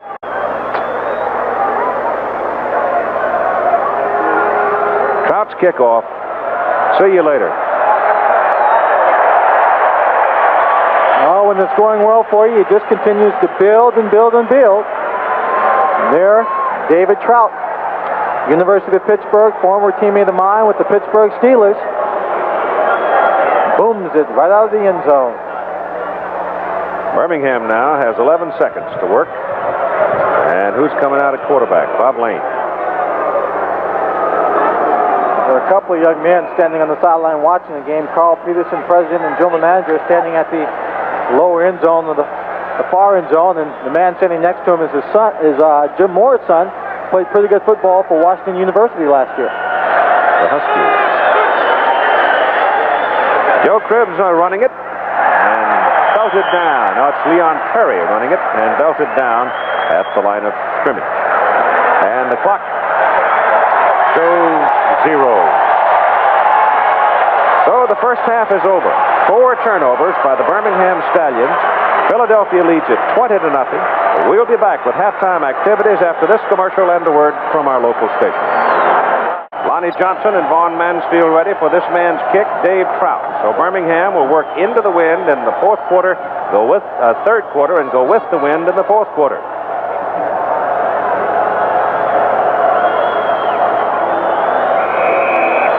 We'll see whether or not the Stallions can pull the chin straps tight and make a comeback. There'll be no return. Knocked it through the goalpost and beyond the playing field, and look at the halftime statistics. The most important number on all of the halftime stats is the 4 in the column for the Birmingham Stallions. 4 turnovers resulted in great field position for the Philadelphia Stars, points on the scoreboard, and the yardage that Philadelphia has rolled up in time of possession is really secondary to that one stat. Referee Bill Parkinson, a foul. For 88 new receivers, personal foul, number 28 on the kickers. Ball play at the 20-yard line. Offsetting personal fouls. In a word, fist fight. Cliff Stout is out to start the second half. Remember, he didn't practice all week. I think that, as much as anything, has to figure into it. You can't lay off a week. You're going to be a little rusty. And this is, after all, the Eastern Conference Championship. I'm sure Raleigh and Cliff had a heart-to-heart talk in the locker room in terms of what he was capable of doing, what he expected. Look at this. They open up in a shotgun. First down at the 20. And Stout will throw on first down. He had Cribbs short over here, but he wants to go big. And he's got Toller, and Toller cannot get back to the football. Mike Lush is hollering about interference on Toller.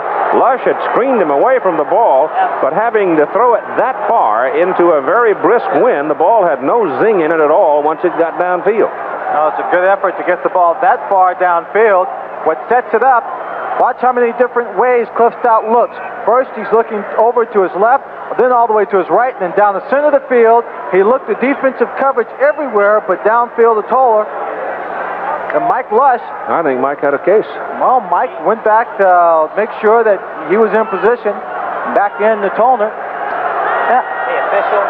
And it's 2nd down and 10. They're still in the shotgun. Gets away. Now he goes down at the 10, at the 9. Number 59, John Bunning gets the tackle, but it was William Fuller, 95, that made the initial contact. And there's a flag on the field thrown about the 37-yard line, Keith. Downfield, something between the receiver, obviously, and the defensive back. It's holding on Philadelphia. Somebody had shirt-tailed somebody on the pass route.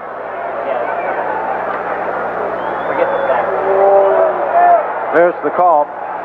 If a pass is thrown to a receiver and the receiver has no opportunity to make the catch and he is interfered with, no one will drop a flag. That is not pass interference.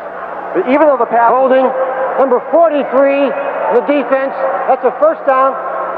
Even though the pass was never thrown, Keith, and Cliff Stout was sacked, the fact that the receiver was held means that he could have gotten loose had there not been the holding and been open for Cliff Stout to throw the ball to him.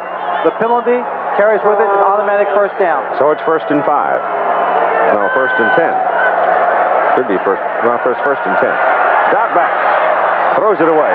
Trying to get it out here to Perry. And Pete Kugler was right there with Leon Perry. So I'm not so sure about what Cliff didn't just dump that one. Oh, Pete Kugler and number 96, Don Fielder, they did a very good job of reading the screen. Perry was out there, but he had too much company. Pete Kugler played a couple of seasons with the San Francisco 49ers, is now playing back-to-back seasons after having played with the San Francisco 49ers in their playoff for the 1983 season. Philadelphia scheduled to go play an exhibition game over in London, is it? Yes. Pete's trying to figure out a way to get out of it. I don't think Pete's going at all. I think he's going to rest. 2nd down and 10. Sideline pattern. Pass caught by Darrell Mason, tight end. First time Mason has seen the ball all day, and he is a very good receiver at that tight end position. Not all that big at 6'1", 215, played at Arkansas, but I watched him through his career at Arkansas, and I'll tell you, he knows what to do with the football. Did you get the package or something? See, he caught a lot of balls during the course of the season, most of them of a short variety. The ball is sitting at the 30 now, where it's 3rd down and 5.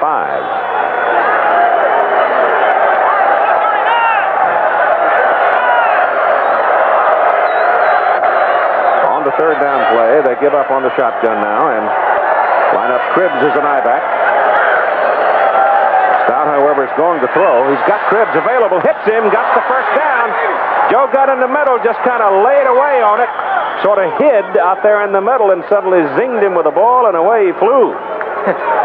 When he got about the 50-yard line, he found Joey Jones downfield, and Joey Jones had the choice of blocking several different people, a linebacker, I think 2 linebackers, and possibly a cornerback. He chose number 47, Garcia Lane. He was the man furthest downfield. You see right there, Cribbs, there's Bunning. He passes by those people, takes Garcia Lane, figuring Joe Cribbs can outrun the other 2 people behind him. So it's a big play for the Stallions. They have a first down near the 47 of Philadelphia. They haven't been on the Stars side of the field much today. Stout back to throw again, going big. It's a knuckleball. Joey Jones got to come back to it. Penalty flag is thrown downfield. It's intercepted by Mike Lush. But look out for the penalty there. Lush is coming back as far as he can, but I think the Stars are going to get dinged for interference. I think so. Joey Jones, there was a knuckleball thrown up in the air. Number 78, the left guard, Buddy Adelette, is also lying on his back close to the sideline near the Philadelphia bench. A big loss if Buddy Adelette cannot get back in the ballgame, but let's take a look at Joey Jones, rookie out of the University of Alabama. Garcia Lane's number 47. He's trying to judge it, to time it, to go up. Right there, there's a little contact being made. You saw 47 Lane put his arms out to the side. Number 47 on the defense. That's a first down. He did not have due process to the ball. That's why the call. Well, Joey Jones was holding his position, trying to go up for the pass, and he ran into him just a little bit with his body. But just a little bit is enough. But number 78, Buddy Adelette, is the story right now. because he is a key to the offensive line of the Birmingham Stallions, and his loss here in the third quarter would be a big one. We'll be right back.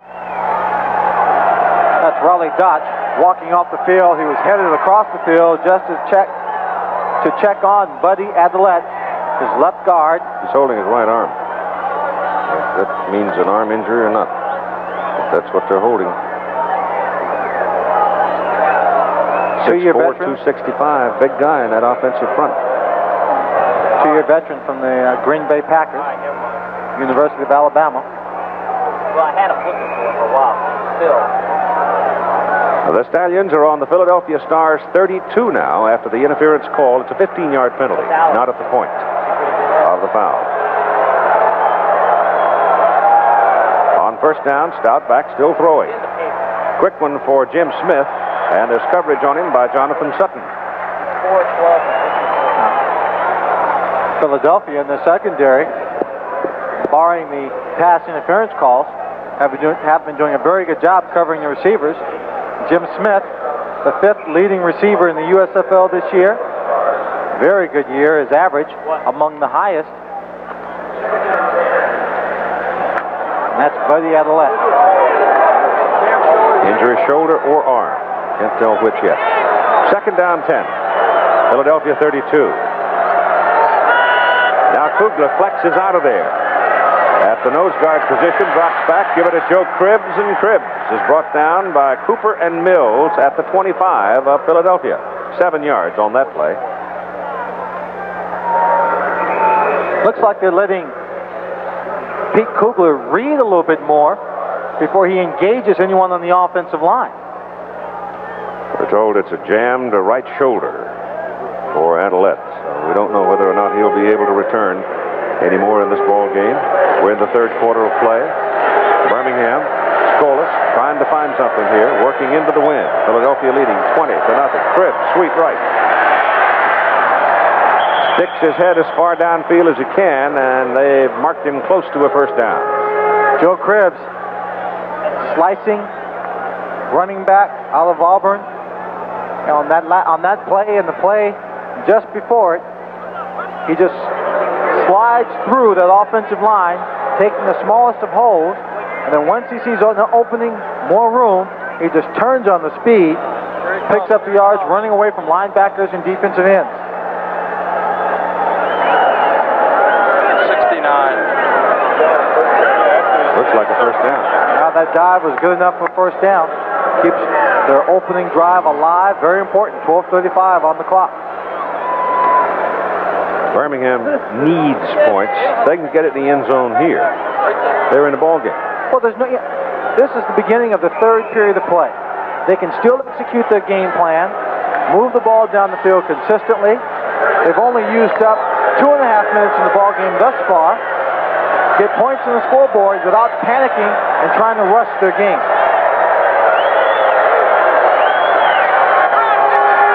From the 21 of Philadelphia.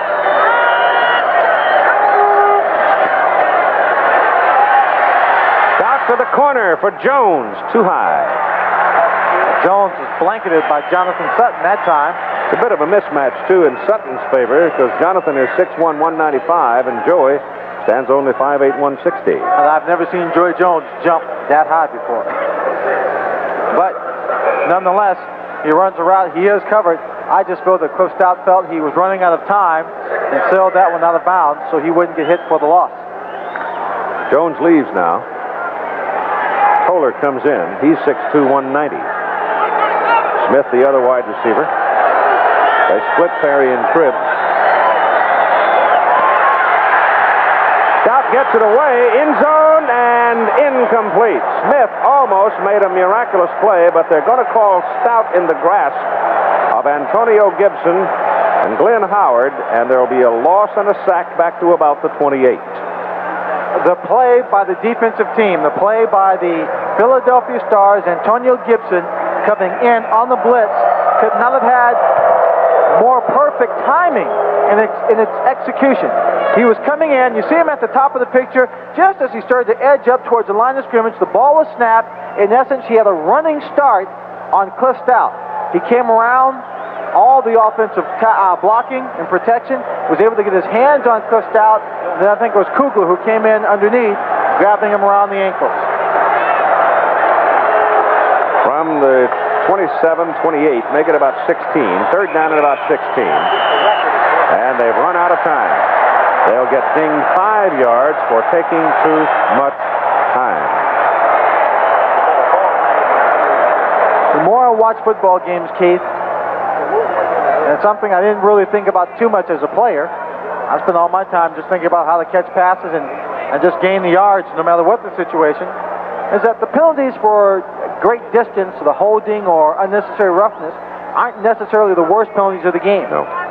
Penalties that hurt you the most are based on where you are on the field and what they take you out of. These penalties are taking Birmingham out of scoring position. They're out of field goal range right now, I think. They work out of the shotgun. Stout is down, back on the 41, and they are definitely out of field goal range now as George Cooper came in to get him. Before the game, Keith, John Peace, their offensive line coach, said he had heard they were going to go to a shotgun. He said that he thought it would be great because it allows the defensive line to get a head start in a running position for a full-on charge and a defensive secondary to get back for coverage. And that time it pays off, George Cooper getting the sack. Parsons, pressure, gets it out. Knuckleball, downfield, they let it go. Takes a Philadelphia bounce into the end zone. And the Stars, after the 41-yard punt by Parsons, will own the football first down at their own 20. So when Birmingham looked like they were going to stage a march, they're turned away by the Philadelphia defense. 11:10 to play in the third quarter. You see there the blue sky in Pennsylvania today. Chuck Fusina, David Riley, Kelvin Bryant, their first chance for the ball in the second half, and it's Riley in the middle, and he fights for 5. Tom Banks, about as veteran as you can be in pro football and still be playing, he's now with Mike. Tom, that's really got to take the starts out of an offense to go down there and get in scoring position and come away with nothing. Well, it does, Mike. Of course, the main thing they did in their first half, they took us out of our own game. It's like we talked about when we were in Birmingham that time. They got the turnovers and made the big plays happen, and we didn't. And, of course, that's not the way we play. We need to come off the ball and be able to run the ball. And they've taken that away from us because we're so far behind now. So we're just trying to throw and trying to get back in the game. All right. Keith. Kelvin Bryant for a first down across the 30. Right now, it's a running of Kelvin Bryant and David Riley that is having the success. Both plays straight up the middle, taking advantage of a defensive line of the Birmingham Stallions that's shifting, making a lot of moves. We now have a new postseason record for USFL playoff game. Kelvin Bryant on 19 carries has 146 yards. That breaks his own record of 142 he set a year ago against Chicago in that incredible turnaround game of 44-38. No matter what people say, they love to break records. Scott Fitzke goes in motion, give the ball to Kelvin, and Bryant is belted by Dave Purifoy, number 75. Number 58, Taft Sales, the linebacker. Dave Purifoy low bridged him, took him low, and as he was airborne, Taft Sales came in and really took him down. Loss of a yard on the play. Ball is back on the 29. It'll be second down. Actually, a loss of about 2 on it. There's Buddy Adelette now. They've stripped the pads off of him, put ice on the shoulder. I don't think we'll see Big Buddy anymore today. Bryant is out. Alan Harvin in the lineup now for Philadelphia on second down at about 12.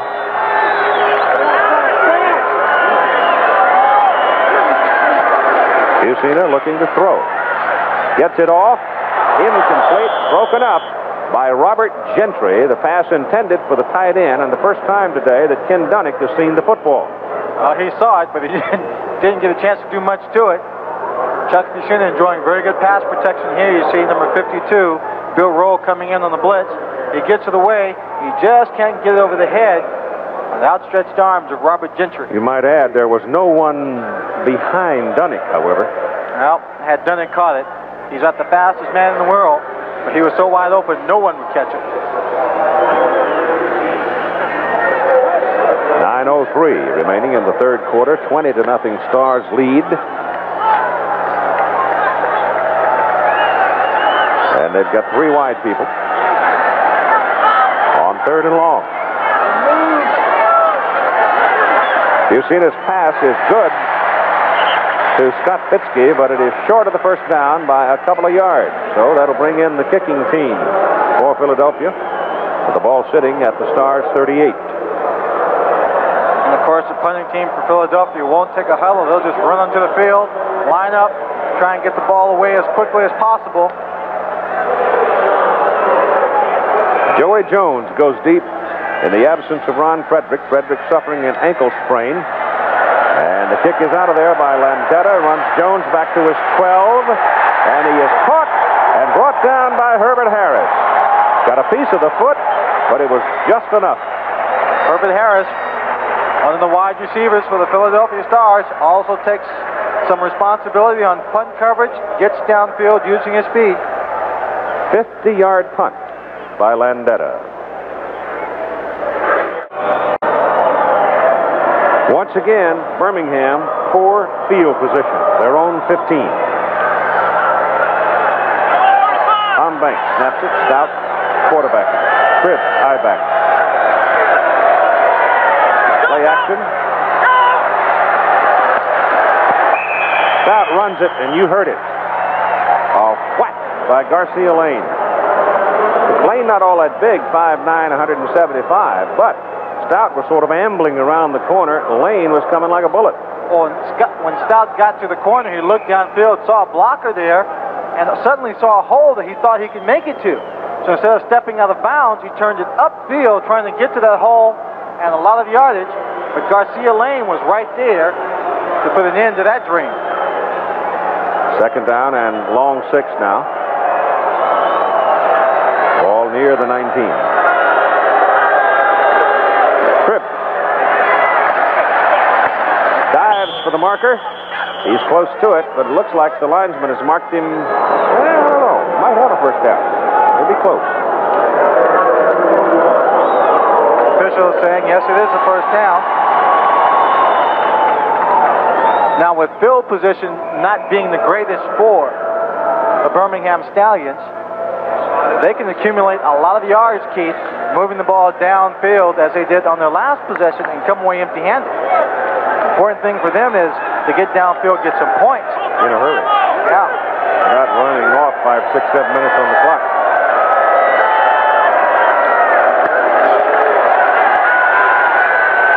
Stout's pass is thrown for Smith, and it is almost intercepted by Lush.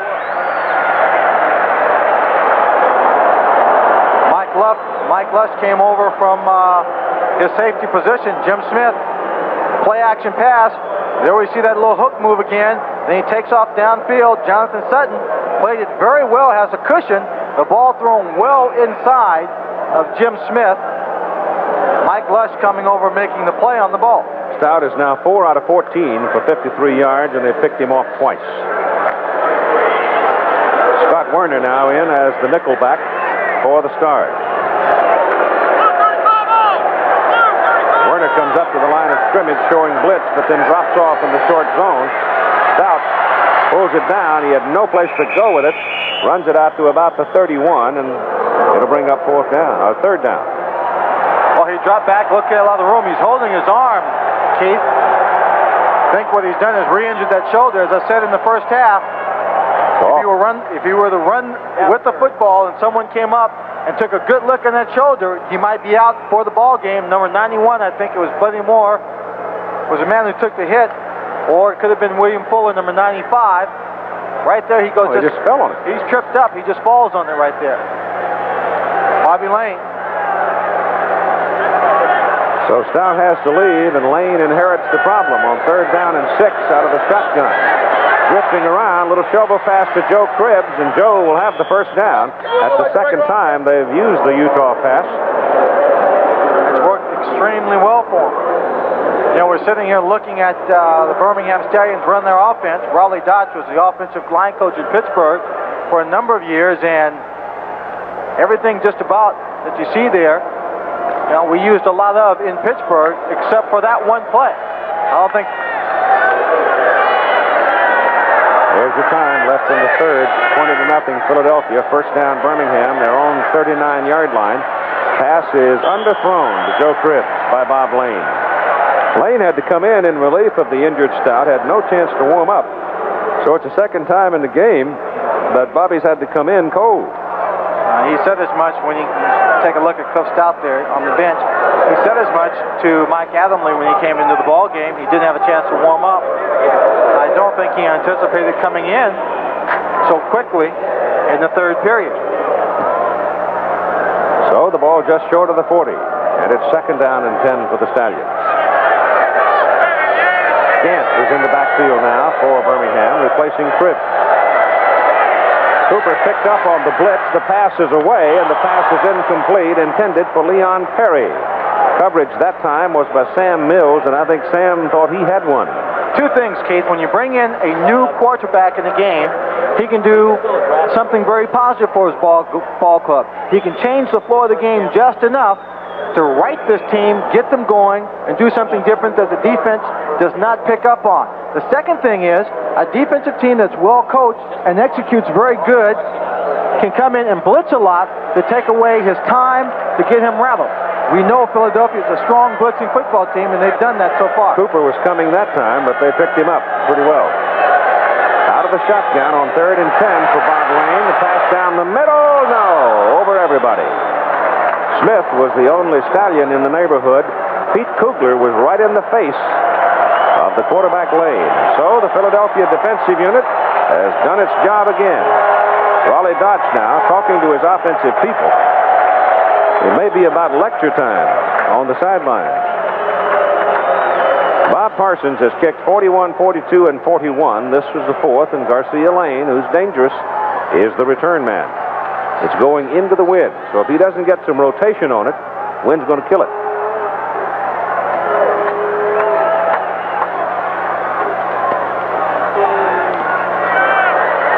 Now about the bounce.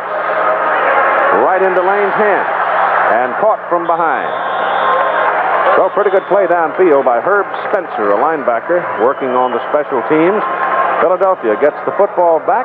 Pretty good field position for the Stars, out on their own 33. And they're sitting on a 20-0 lead. Pete Kugler, who has been given a little more freedom apparently in the defensive alignment, number 67 in red. Watch it. They just run a little game up in front. Fielder comes down, he comes around the outside, he comes clean, comes just a little bit too late to actually get a sack, but he introduces himself to Bobby Lane in his own fashion. Fitzke goes in motion, and Fusina gives the ball to Kelvin Bryant, and Bill Rowe hits him right on the numbers. Every time Kelvin Bryant jumps in the air, seems like Bill Rowe is right there to greet him.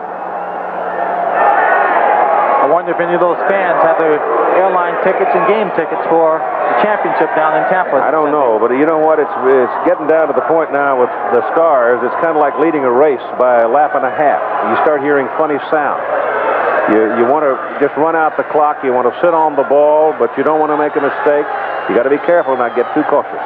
Absolutely. Bryant inside, nothing.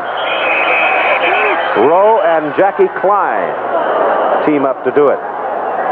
Well, it's the defensive team for the Birmingham Stallions have been playing fairly well, Keith.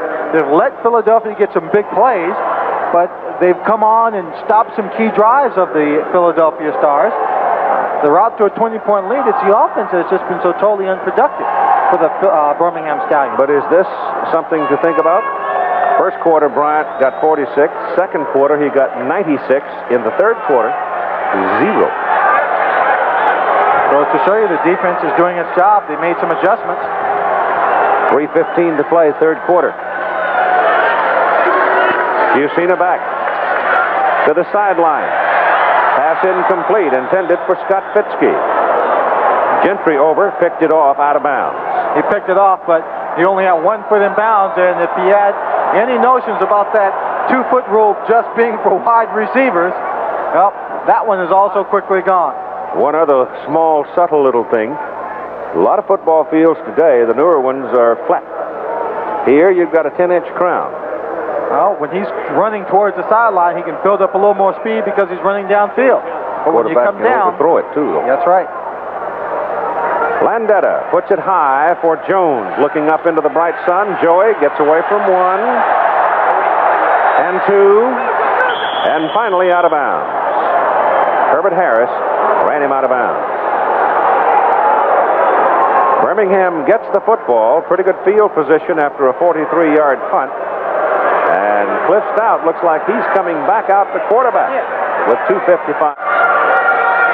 American Leaguers love to make it 2 in a row in the All-Star game. Right now, Birmingham wants some points. Desperately. First down from the 38. Stout in. Gives to Cribb. Forming defense by Philadelphia. Picked up about 3 yards. Ball being started, placed on the 38-yard line was their best field position of the day, Keith. Their previous best of the afternoon was having the ball on their own 23-yard line. It's been that kind of day for the Birmingham Stallions on offense. Cribbs has run for 53 and caught passes for 54 so far in the ball game. Second down and 7 for the Stallions. 2:20 to play third quarter. Stout runs it out of bounds. Buddy Moore was after him. Moore 6'5", 260. And Cliff took it out of bounds. He had a notion, I think, to turn it upfield, but then I'm sure that sore right shoulder reminded him that the last time he did it, he fell on it and had to leave the game, and he's still carrying that right arm very delicately. Looking downfield, he wanted to throw the ball to Joe Cribbs, number 20, who was involved in the pattern, but he was covered by number 54, Sam Mills, and number 26, Jonathan Sutton. The other receiver, Joey Jones, also blanketed on the play. But the tight ends have not been in the ball game. Now, Darrell Mason Neither team caught has looked one. for the tight end. Right. Only one time, each side. Blitz is on. Mills is after him. Passes away. Cripps drops it. Keith, he had his hands on the football. Could have brought it in. Saw the way he fell down. He almost just sat down as number 27, Mike Lush, came in on the play. He was trying to catch it, but he made his move too soon to cut back around the football, back towards the inside. Lost the concentration and lost the ball. Word from the bench was that Kelvin Bryant had a slight bruise of a leg, but he has pronounced it okay. But the real pronouncement will be whether he is in the starting lineup in the backfield. Yeah, may not play much more unless the game gets tighter. Parsons in to punt now, and it's a fine punt, Bubba. Hanging up for Lane at the 26, and down at the 26. And Herb Spencer again, linebacker, working on special teams, the first man down the field. And one of the last guys to get up is Scott Warner, who likes being the nickel back in the defense, but does not like having to play on special teams. And of course, the nickelback's got to be on special teams. And Scott says, man, you get hurt out there on special teams. I don't know of a player that loves to be on special teams. Now, my old roommate back in Pittsburgh is Franco Harris, and I'm going to say this because he happens to be sitting right up here in the booth. I've never seen him on the special team. You won't either. I don't think they could ever get Franco to play on the special team. It's only got one body, it's got to last. Well, that one's lasting. Yusina back on first down, goes to the sidelines, and Fitzke is tangled up with Dennis Woodbury, and Scott had turned back upfield. In the meantime, the ball's gone way down yonder. I think they were running it. They had an option on that route. Scott Fitzke had the option of either taking it deep or breaking it off at a certain point downfield, coming back on the sideline. Chuck Yusina read it deep and threw it. Well, the winner of this one has the ticket to Tampa to face the Arizona Wranglers, 8 o'clock Eastern Time here on ABC. Going to be playing in Tampa Stadium. Philadelphia losing by 2 points in the title game a year ago to the Michigan Panthers. And they want to go back and try it again. And right now they're sitting in the catbird seat. Yusina shoots one. Could have been picked off by Gentry. Pass intended for Dunnick. Well, they go to the tight end again. Let's go down to the field. Mike Adamley is with Mike Lush. Michael, you're taking a page from another Philadelphia star, Steve Carlton, throwing a shutout today. I don't think they figured out your coverages yet. No, they haven't. You know, they have a few very, very obvious tendencies, and our coaches are well aware of it, and they've been calling the plays, our defensive plays, very well, and we've been fortunate enough to be on top of them. For instance, what are some of those tendencies? Well, in far backs, and they're always a play-action team. They really have a tendency to run the ball and try to get to a play-action. So we kind of figured out what they're doing, and our defenses are being called correctly so far. Well, I'll say. Good work. Thank you. Keith? Thank you, Michael. Third down and 10 now for the Stars. Bucina caught from behind by Mike Perko, big fella from Utah State. And so it's fourth down, and Birmingham will get the ball again, and again they will have good field position, or at least they should if they handle the punt correctly. Well, the defensive team of Birmingham continues to do its job very well. They now have Philadelphia punting from the 20-yard line with Joey Jones back. The offense, once they get the ball, will have to try and score very quickly as time is becoming the ally of Philadelphia. Landetta knocks it out of bounds. And they're going to mark him right at the Birmingham 40 with a crowd of 26,616 here at Franklin Field. I don't know. Miles Tannenbaum is the principal owner of this franchise with a number of minority stockholders. Carl Peterson's the general manager. The television ratings in Philadelphia are astronomical. And I would certainly think in an Eastern Conference championship game you would get more than 26,000 people out here. But you didn't. That's Carl Peterson there. Graduated from UCLA. Spent a number of years working for and building the Philadelphia Eagles. Maybe they can translate the high television audience into tickets for next year. So this is a very exciting football team. Little swing out to Perry. Boy, when things go bad, it's like trying to go home after your honeymoon on a flat tire. Well, it's like trying to put out a California brush fire after no rain for about 6 months. There's no reason in the world he shouldn't catch that football and run for 20 yards. Well, 9 out of 10 times he will catch it. At that time, for whatever reason, lack of concentration, just thinking about making the big play, took his eye off the football, turned upfield just a little bit prematurely. Birmingham has to score quickly now. 1:05 to play in the third quarter. 20-0, Philadelphia. This is Cribbs bouncing to the outside and goes out of bounds near the 47 of Birmingham. Nice bit of running by Joe Cribbs. He didn't have a hole at the line of scrimmage, bounced it to the outside, used his speed to outflank the defensive team, turn the corner, and instead of having it second down and 10, it's third down and a long 3.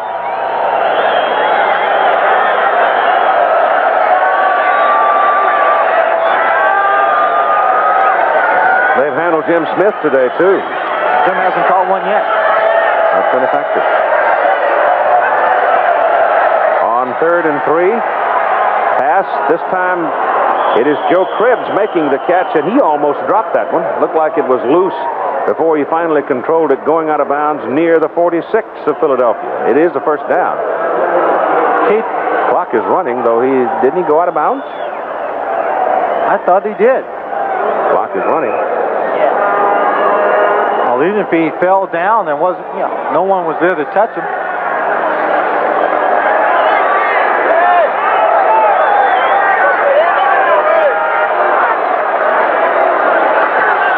Up the middle, Chris. Hit at the 43 with authority. Sam Mills, number 54 there. Slammin' Sam and the Crunch Bunch. Yeah, well, Slammin' Sam's doing a good job in the middle of making tackles, but the linebackers for the Philadelphia Stars, as we come down to the end of the third quarter, have been doing an excellent job on pass defense, too. So with 15 minutes to play in the Eastern Conference Championship game, 20-0 Philadelphia, and we'll continue after this message and a word from our local station. Birmingham Stallions have never been shut out since they joined the USFL, this being their second season. Joe Cribbs accounting for 126 of Birmingham's 138 total yards today. Stout, play action, pressure on him, dumps it off, drops. Robin Earl, the tight end, had the ball thrown low to him, and he was pulling away and just simply couldn't pull it in. Mike Johnson was putting the pressure on Cliff Stout, and it was probably best that Rob Nero didn't catch that. He probably would have been thrown for a loss. If you've been following the statistics for this ball game, you will note that Philadelphia, with 283 yards of total offense, only gained 8 yards in the entire third quarter. Birmingham, the defense, doing its job, giving them the opportunity to score. It's the offense that cannot put together a consistent drive and get on the scoreboard. And we're in the final quarter. The winner goes to the championship game in Tampa next Sunday night. Stout's pass is away. Wide open. Kohler. He's got a first down inside the Philadelphia 30. Cliff Stout able to get that ball away, thread it just a bit to Toller. Gets it in between the zone coverage. Toller making a good move and getting his body between the defensive man and the ball. Ball now sits at the 29-yard line of the Philadelphia Stars.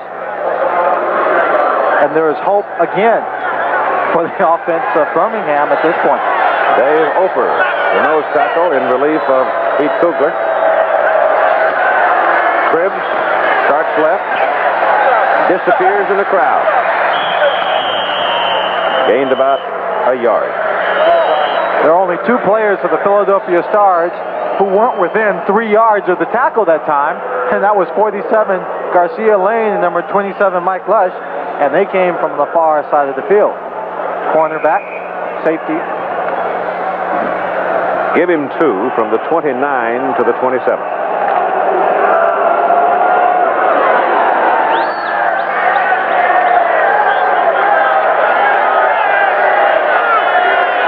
They've got Jones wide, Stout back. Looks for him, goes to him. Joey catches 15, 13-yard, 14-yard line.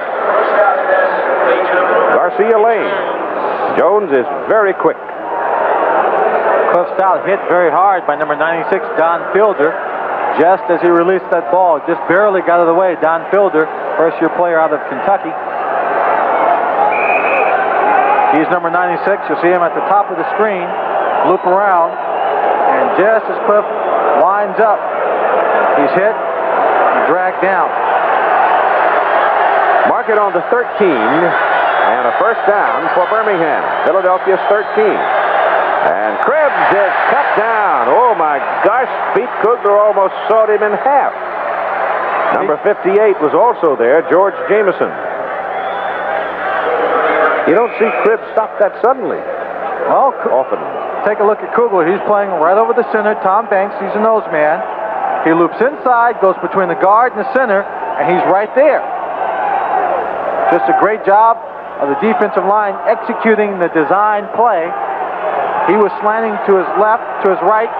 Play was going right by him, was able to reach out and grab on the crib. 2nd and 10.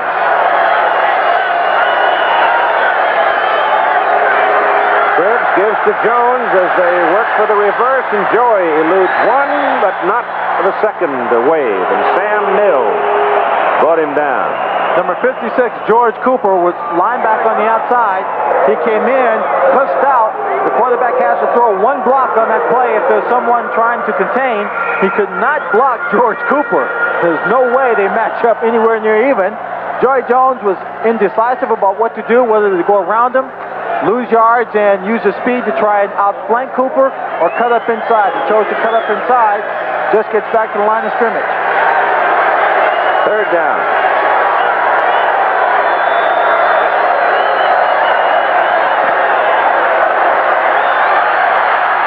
Sacked him. Don Fielder. Keith, I was about to say, barring a turnover or a major penalty, that Birmingham was in position for a field goal.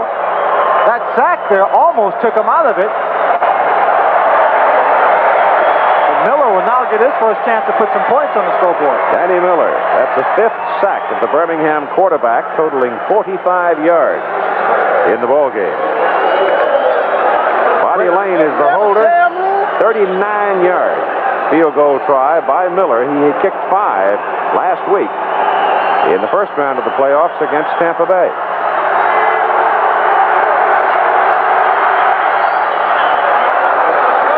It's good. So Birmingham continues. They will not be shut out today. With 11:03 to play in the football game, it's now Philadelphia 20 and Birmingham 3.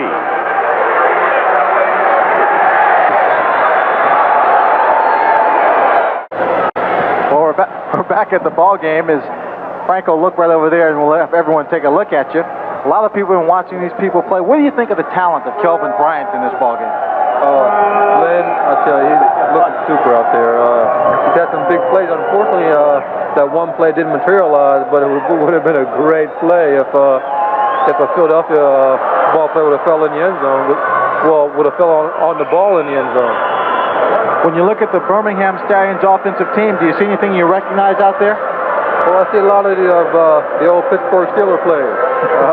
No doubt about it. And I tell you, it's a beautiful day, and I'm just enjoying the game. When do you have to go back to training camp? We go July 20th. So I guess soon as it ends for USFL, here we go. Okay, Franco, thank you. Okay, Lynn. The Birmingham kick coverage team did its job. They pinned McCants down on the 11 after Mark had fumbled that kickoff. And now it's Kelvin Bryant back in the lineup with David Riley set behind Fusina. First down for the Stars on their own 11. The offense has gone into a shell in the second half. Bryant runs it out to the 15, picked up 4 yards. Well, I think that's what happens, Keith, when you get a big lead.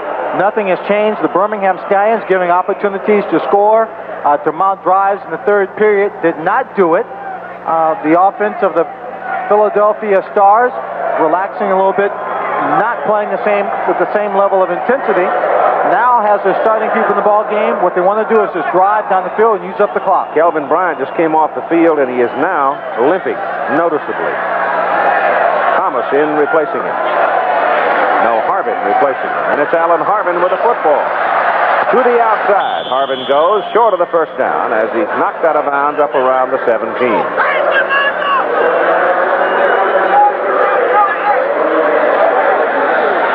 Kelvin Bryant's on the sideline talking to a couple of the coaches, I think one of the trainers. And the way he's walking and he's definitely limping now, shrugging his shoulders, I think he's been told that that's it for him this afternoon. You don't want to go into your championship game without him. Certainly don't. Ball is on the 17 for Philadelphia. Third down and 4.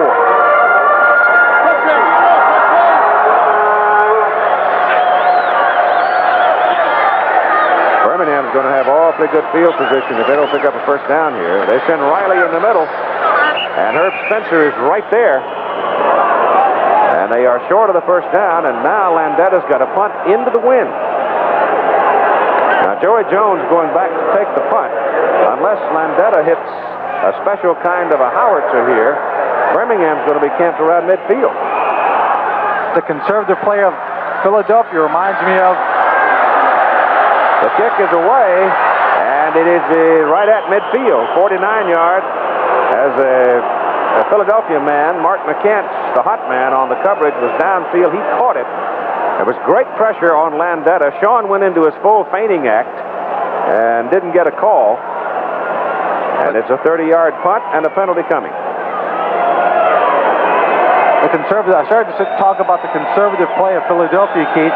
You remember last year when they played the Chicago Blitz? No flag on the play. The play is legal. Yeah, I thought so. He just came down and caught the ball rather than let it bounce upfield.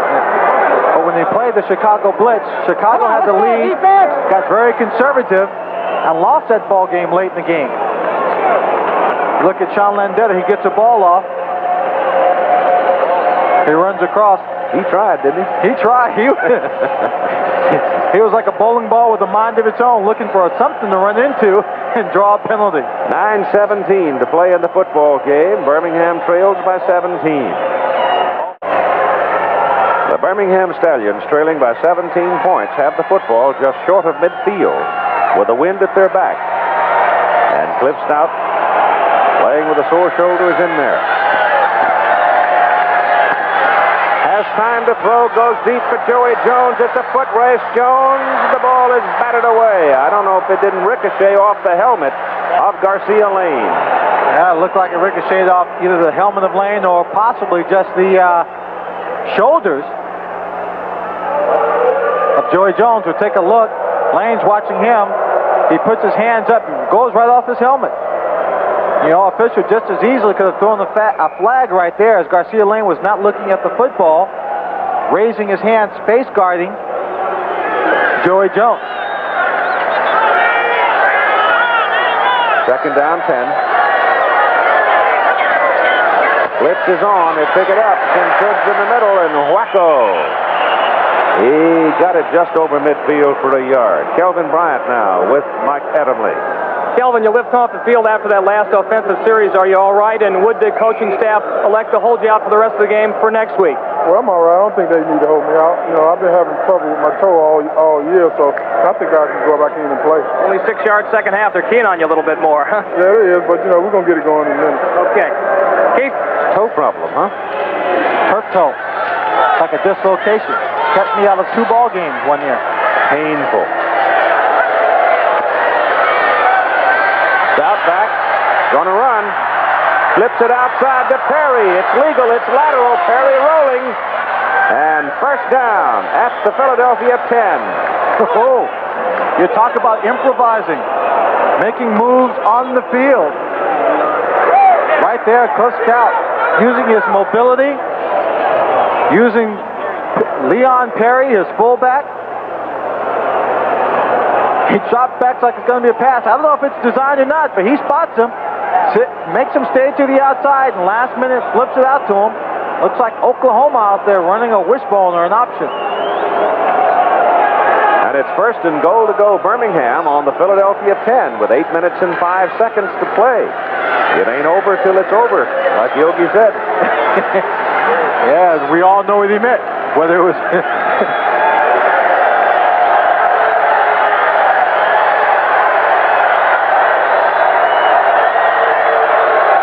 Gant is in there, has the ball. Earl Gant from Missouri is close to the 5. Garcia Lane brings him down with some help from Sam Mills. They'll mark him just short of the 5. A tattered and torn Cliff Stout comes up with a big play right now. The biggest play is getting into the end zone for a touchdown. 7:41 and counting. What's the timeout situation now? Stallions have 3. Philadelphia has 3. And Philadelphia won't use them. They don't have to.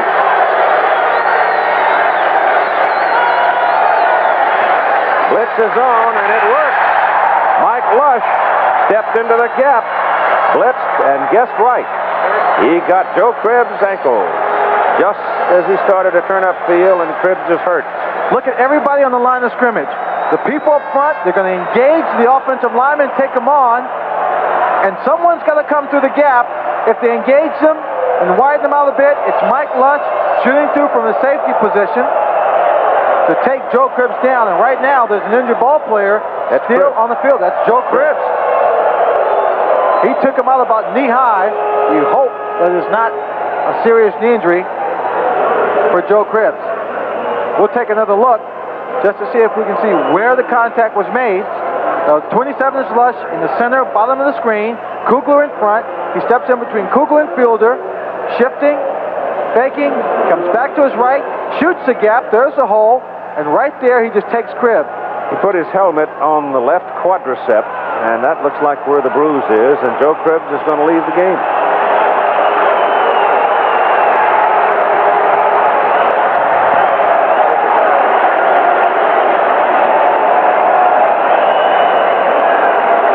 I tell you, this Philadelphia defense will make almost as many big plays as the Philadelphia offense.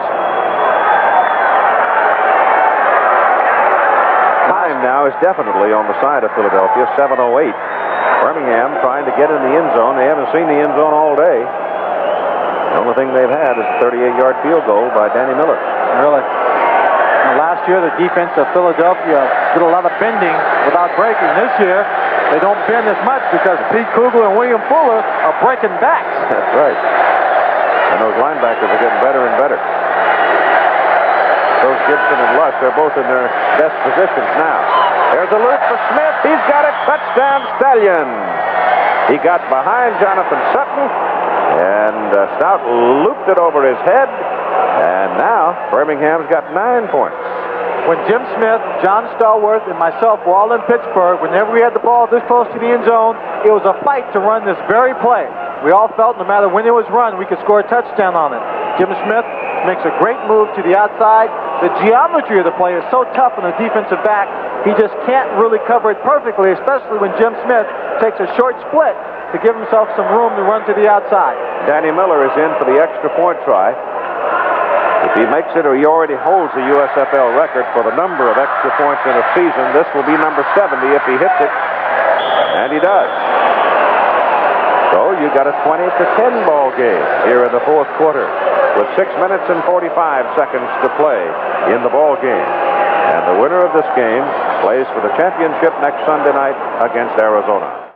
Joe Cribbs has a bruise in the upper leg in the quadricep area near the thigh, so he's resting that for a moment. Right now, it's Philadelphia receiving the kickoff.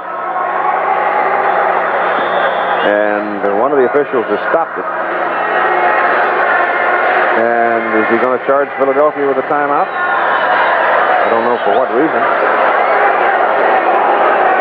I guess he is. Well, I think what they may have done is they spotted something on the Birmingham line. They may have had the regular kickoff return team in. Jim Moore is down there talking to his players. Well, they had Werner up on the front. They had some of the people up on the front, defensive backs.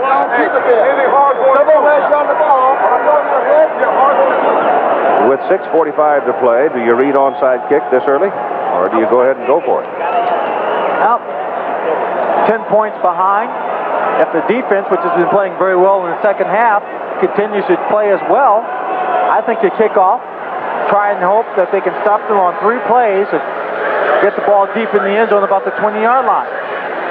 Come back into the ball game and try and score quickly. They have now put more people up on the front. Donovan, Lush, Dunnick. So they're reading onside kick here, and they've also changed the deep man. They put Alan Harbin in and brought McCants up. So you've got receivers and defensive backs on the receiving front for the Philadelphia Stars, and Miller kicks it toward the corner, and he goes out of bounds just before it got to the end zone. So he kicked it away, and lo and behold, he kicked it out of bounds by a yard. Kicking away, but also kicking at an angle. What they wanted to do, I think what they read on the part of the Birmingham kickoff team was all the speed on the far side of the field. They thought maybe they were going for an onside kick, but in essence what they were going to do is kick it high in that corner, force a return. They wanted this ball returned with the great coverage downfield so that they could pin the Philadelphia Stars deep in their own territory. Look how close it comes. Just a half yard short of going into the end zone, which is a break in terms of strategy for the Birmingham Stallions. They have a chance to kick off again and pin them down inside the 20 as opposed to giving them the ball on the 20. History jumped up and bit them. This is where the coffin corner kick came from. But at the wrong time. Well, Irv Eatman, number 75, looms big in this ball game. He's done a terrific job. Right now, when he gets back in the ball game. Miller, with the wind at his back, kicks from the 30 now after the 5-yard penalty. And he kicks it in the end zone. My gosh, he kicked that thing 70 yards. Oh, he's got a good foot in the wind. 80 yards. He kicked it all the way beyond the end zone.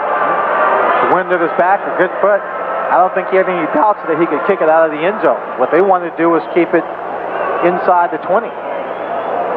Stars have been very ineffective in the second half, and Jim Mora was on the offensive unit's case about 3-4 minutes ago. I mean, he was giving them what for on the sidelines. And he should. Right now, 6:34 to play in the ball game. The Stars lead 20-10. What Birmingham has to do now is stop them in 3 plays, get field position, and the offense has to come out hot right from the beginning and waste no time and score. 2, 4, 5. Actually, literally a 6-man front for Birmingham now. And Busina back to throw. Down, short of the line of scrimmage.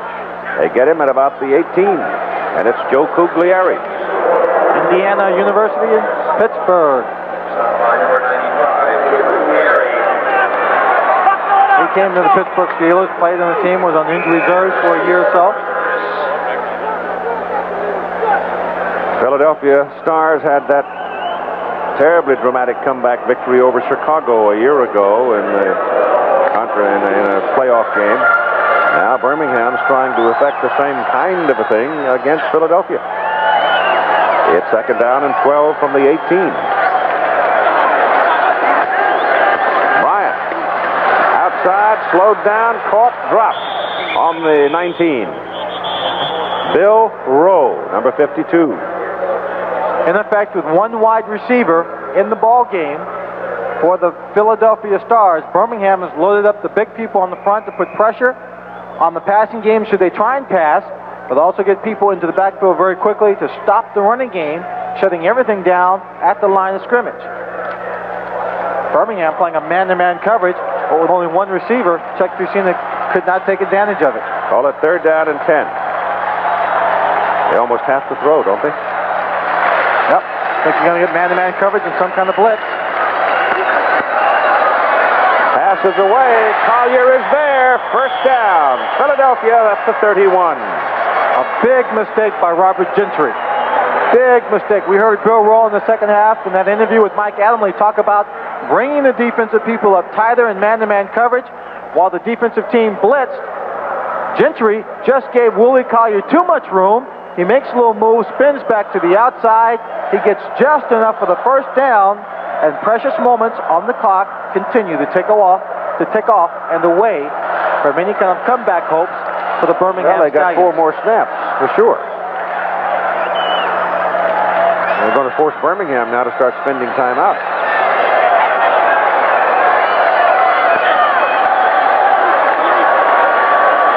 .420 to play. Man-to-man coverage.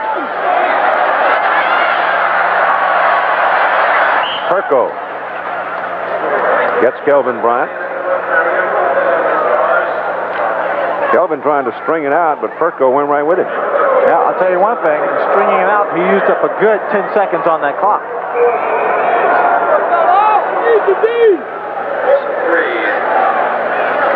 Loss on the play is back to the 27. They just run the ball here. They're going to use up another 30 seconds on the clock, on the timer. The 30-second clock. They'll let that slip away, plus the time on the ball being carried.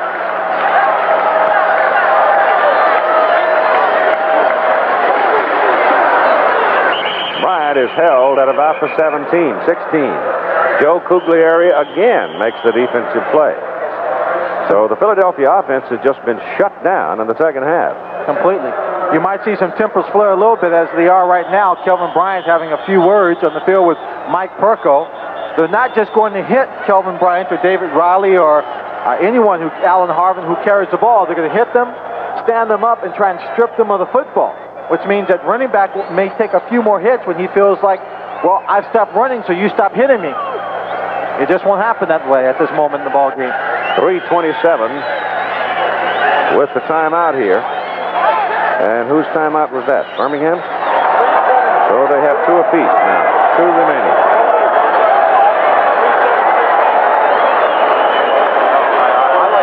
I like Gold. 866 got a plus. I like Gold for some reason. I just think that Tommy's the guy. I don't think we're going to first down in 3 seconds. Okay, what about K66? They may come. Go. Let's go. Or Disney. Gold or Disney. Well, they're obviously talking about plays, but I heard him say that he thought Tommy was the guy. Tom Donovan. Tom Donovan, number 87. And apparently what they have then are plays in which they can change or insert one person as a primary receiver, and it doesn't make a difference, where you put them on the field.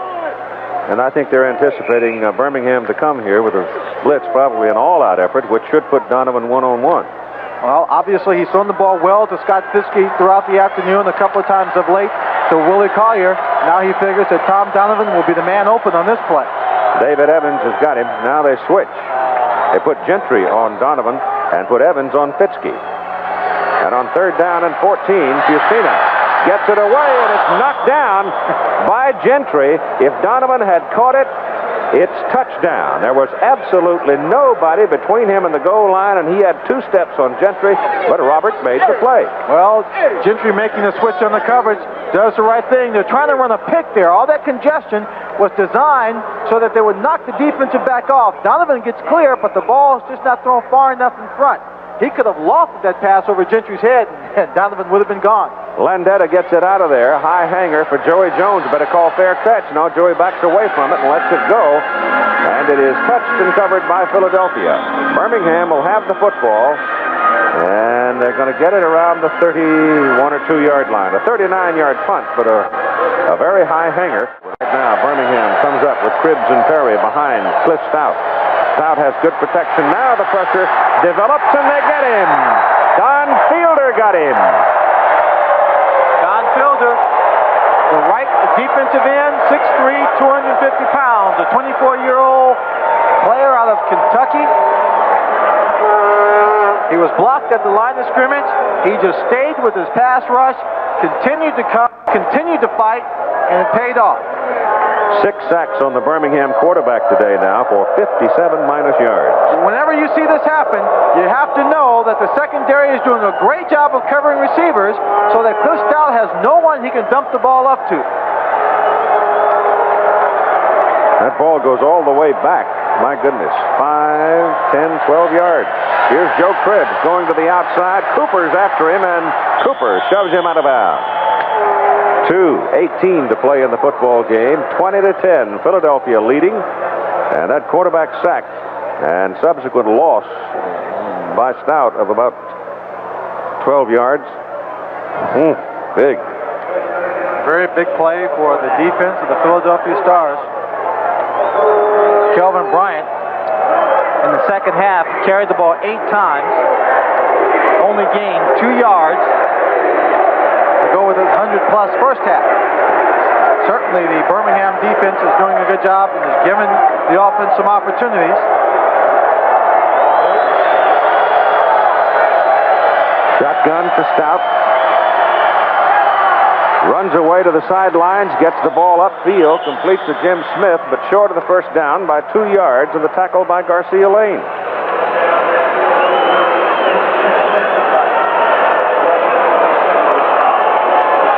Stout being chased. 2-minute warning in the ball game. 2 minutes to play.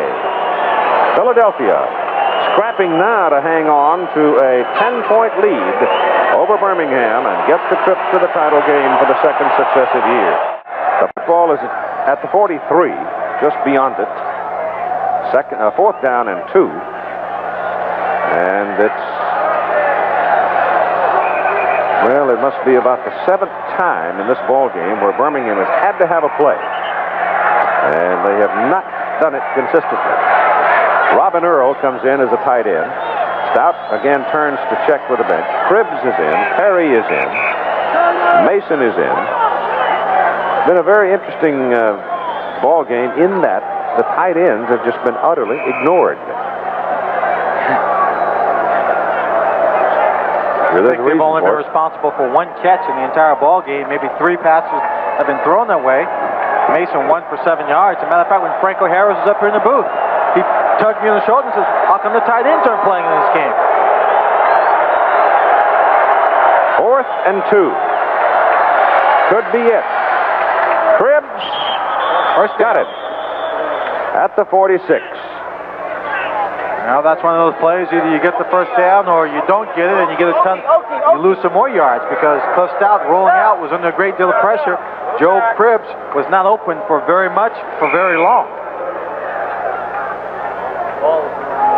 Well, with the quickness that you have, and particularly with Gibson and Lusher's ability, they're big people, and they come in a hurry. And if they had been involved in the blitz in that particular instance, which they were not, they might very well have been able to nail him. But it works nonetheless. They get the play they have to stay alive. 1:56 to play in the ball game. Stout back to throw. Looks deep. Now has to look short. And the ball is off the fingertips of Jim Smith. Well, Jim Smith was coming back to the ball awfully hard. As the ball was thrown, his speed coming back to it, it just slipped right through his grasp, through his fingertips. You see him driving Jonathan Sutton off the ball, gets him to turn his shoulders, and Jim turns back. Cliff is scrambling a bit. He keeps coming back. He's very close to the sideline. See, the ball is thrown. He comes in, just bounces off his hand. Should have caught it. He really should have caught that ball. Second down and 10. Yeah, Jim will never let a whole lot get by him. Ball is Birmingham's on their own 46. 1:49 to play.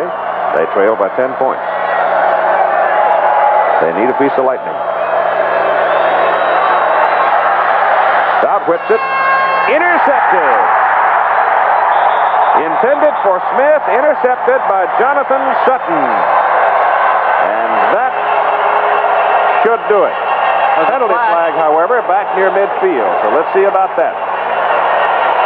Keith, Jonathan Sutton, in getting the 5th turnover and 3rd interception of the ball game, just anticipated that play. You could see it in his eyes. He drifted back. Oh! Illegal use of hands against Philadelphia here.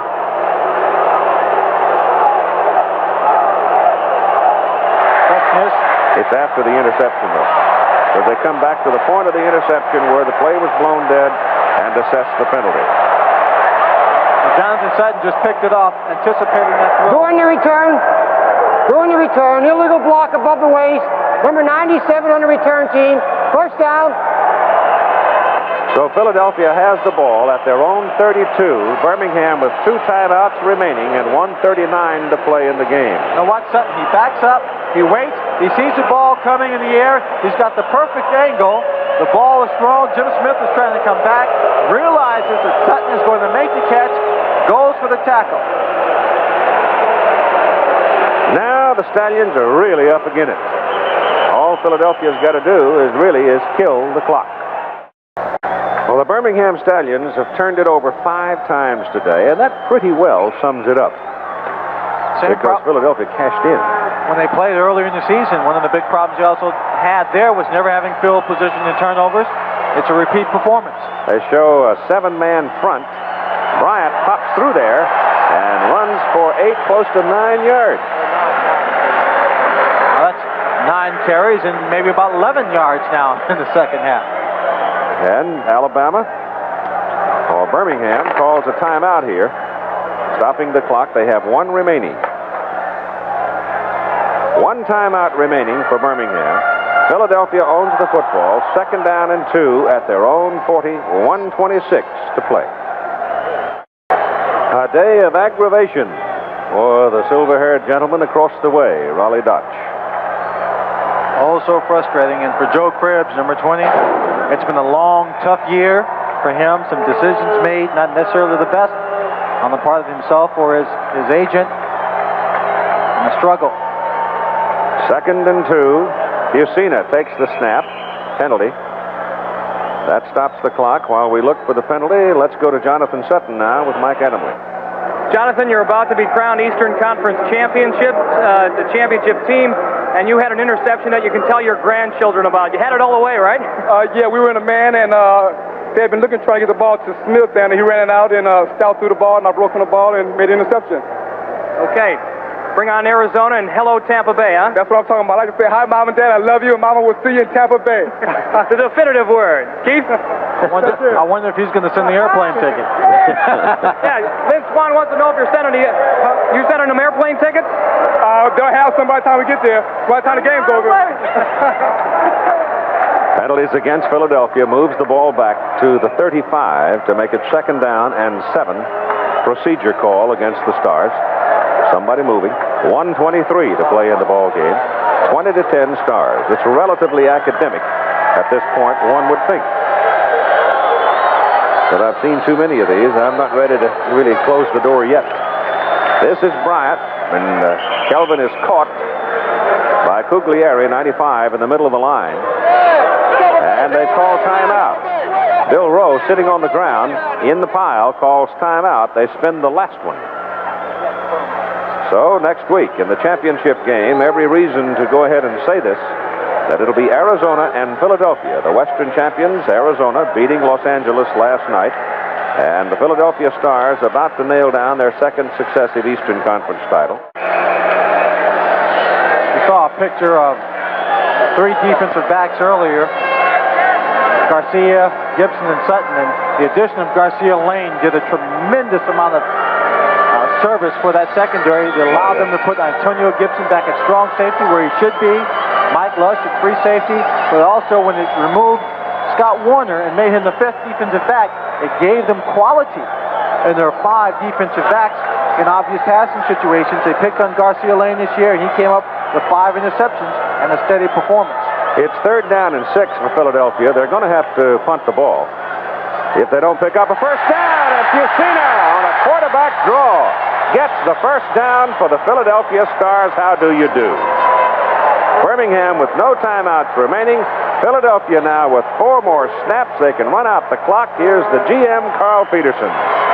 Carl, you must be mighty proud of this Philadelphia Star team. You've come so far, only 2 losses during the regular season, and now it's on to Tampa Bay. I'm extremely proud. This is a great football team. They had their mind set on something last year when we went 2 points shy in the championship game. They've worked for this. They've earned it. I'll tell you, the Birmingham Stallions are a fine football team, too. They've given us one hell of a football game, especially the second half. But we're excited about getting back to where we think we should be. Carl, congratulations, and we'll see you next week. Thank you. Thanks. We appreciate it. Keith? And the clock is rolling now, and no way can Birmingham stop it. They can stop it with a fist fight or something, but that'll only get them a penalty. That'll serve no purpose. It should also be pointed out on behalf of Carl Peterson that he has built this football team under the basic guidelines that the USFL set up in its first year, without going out and spending a great amount of money for the talent, stocking his team with so many NFL veterans, or building it from the ground up. So on Sunday night, 8 o'clock Eastern Time, we'll have the championship game from Tampa, the Philadelphia Stars and the Arizona Wranglers. And your final score today at Franklin Field, Philadelphia 20, Birmingham 10. Travel arrangements made through, promotional fee paid by United Airlines. United flies more people to Hawaii than any other airline. Nobody knows Hawaii like United.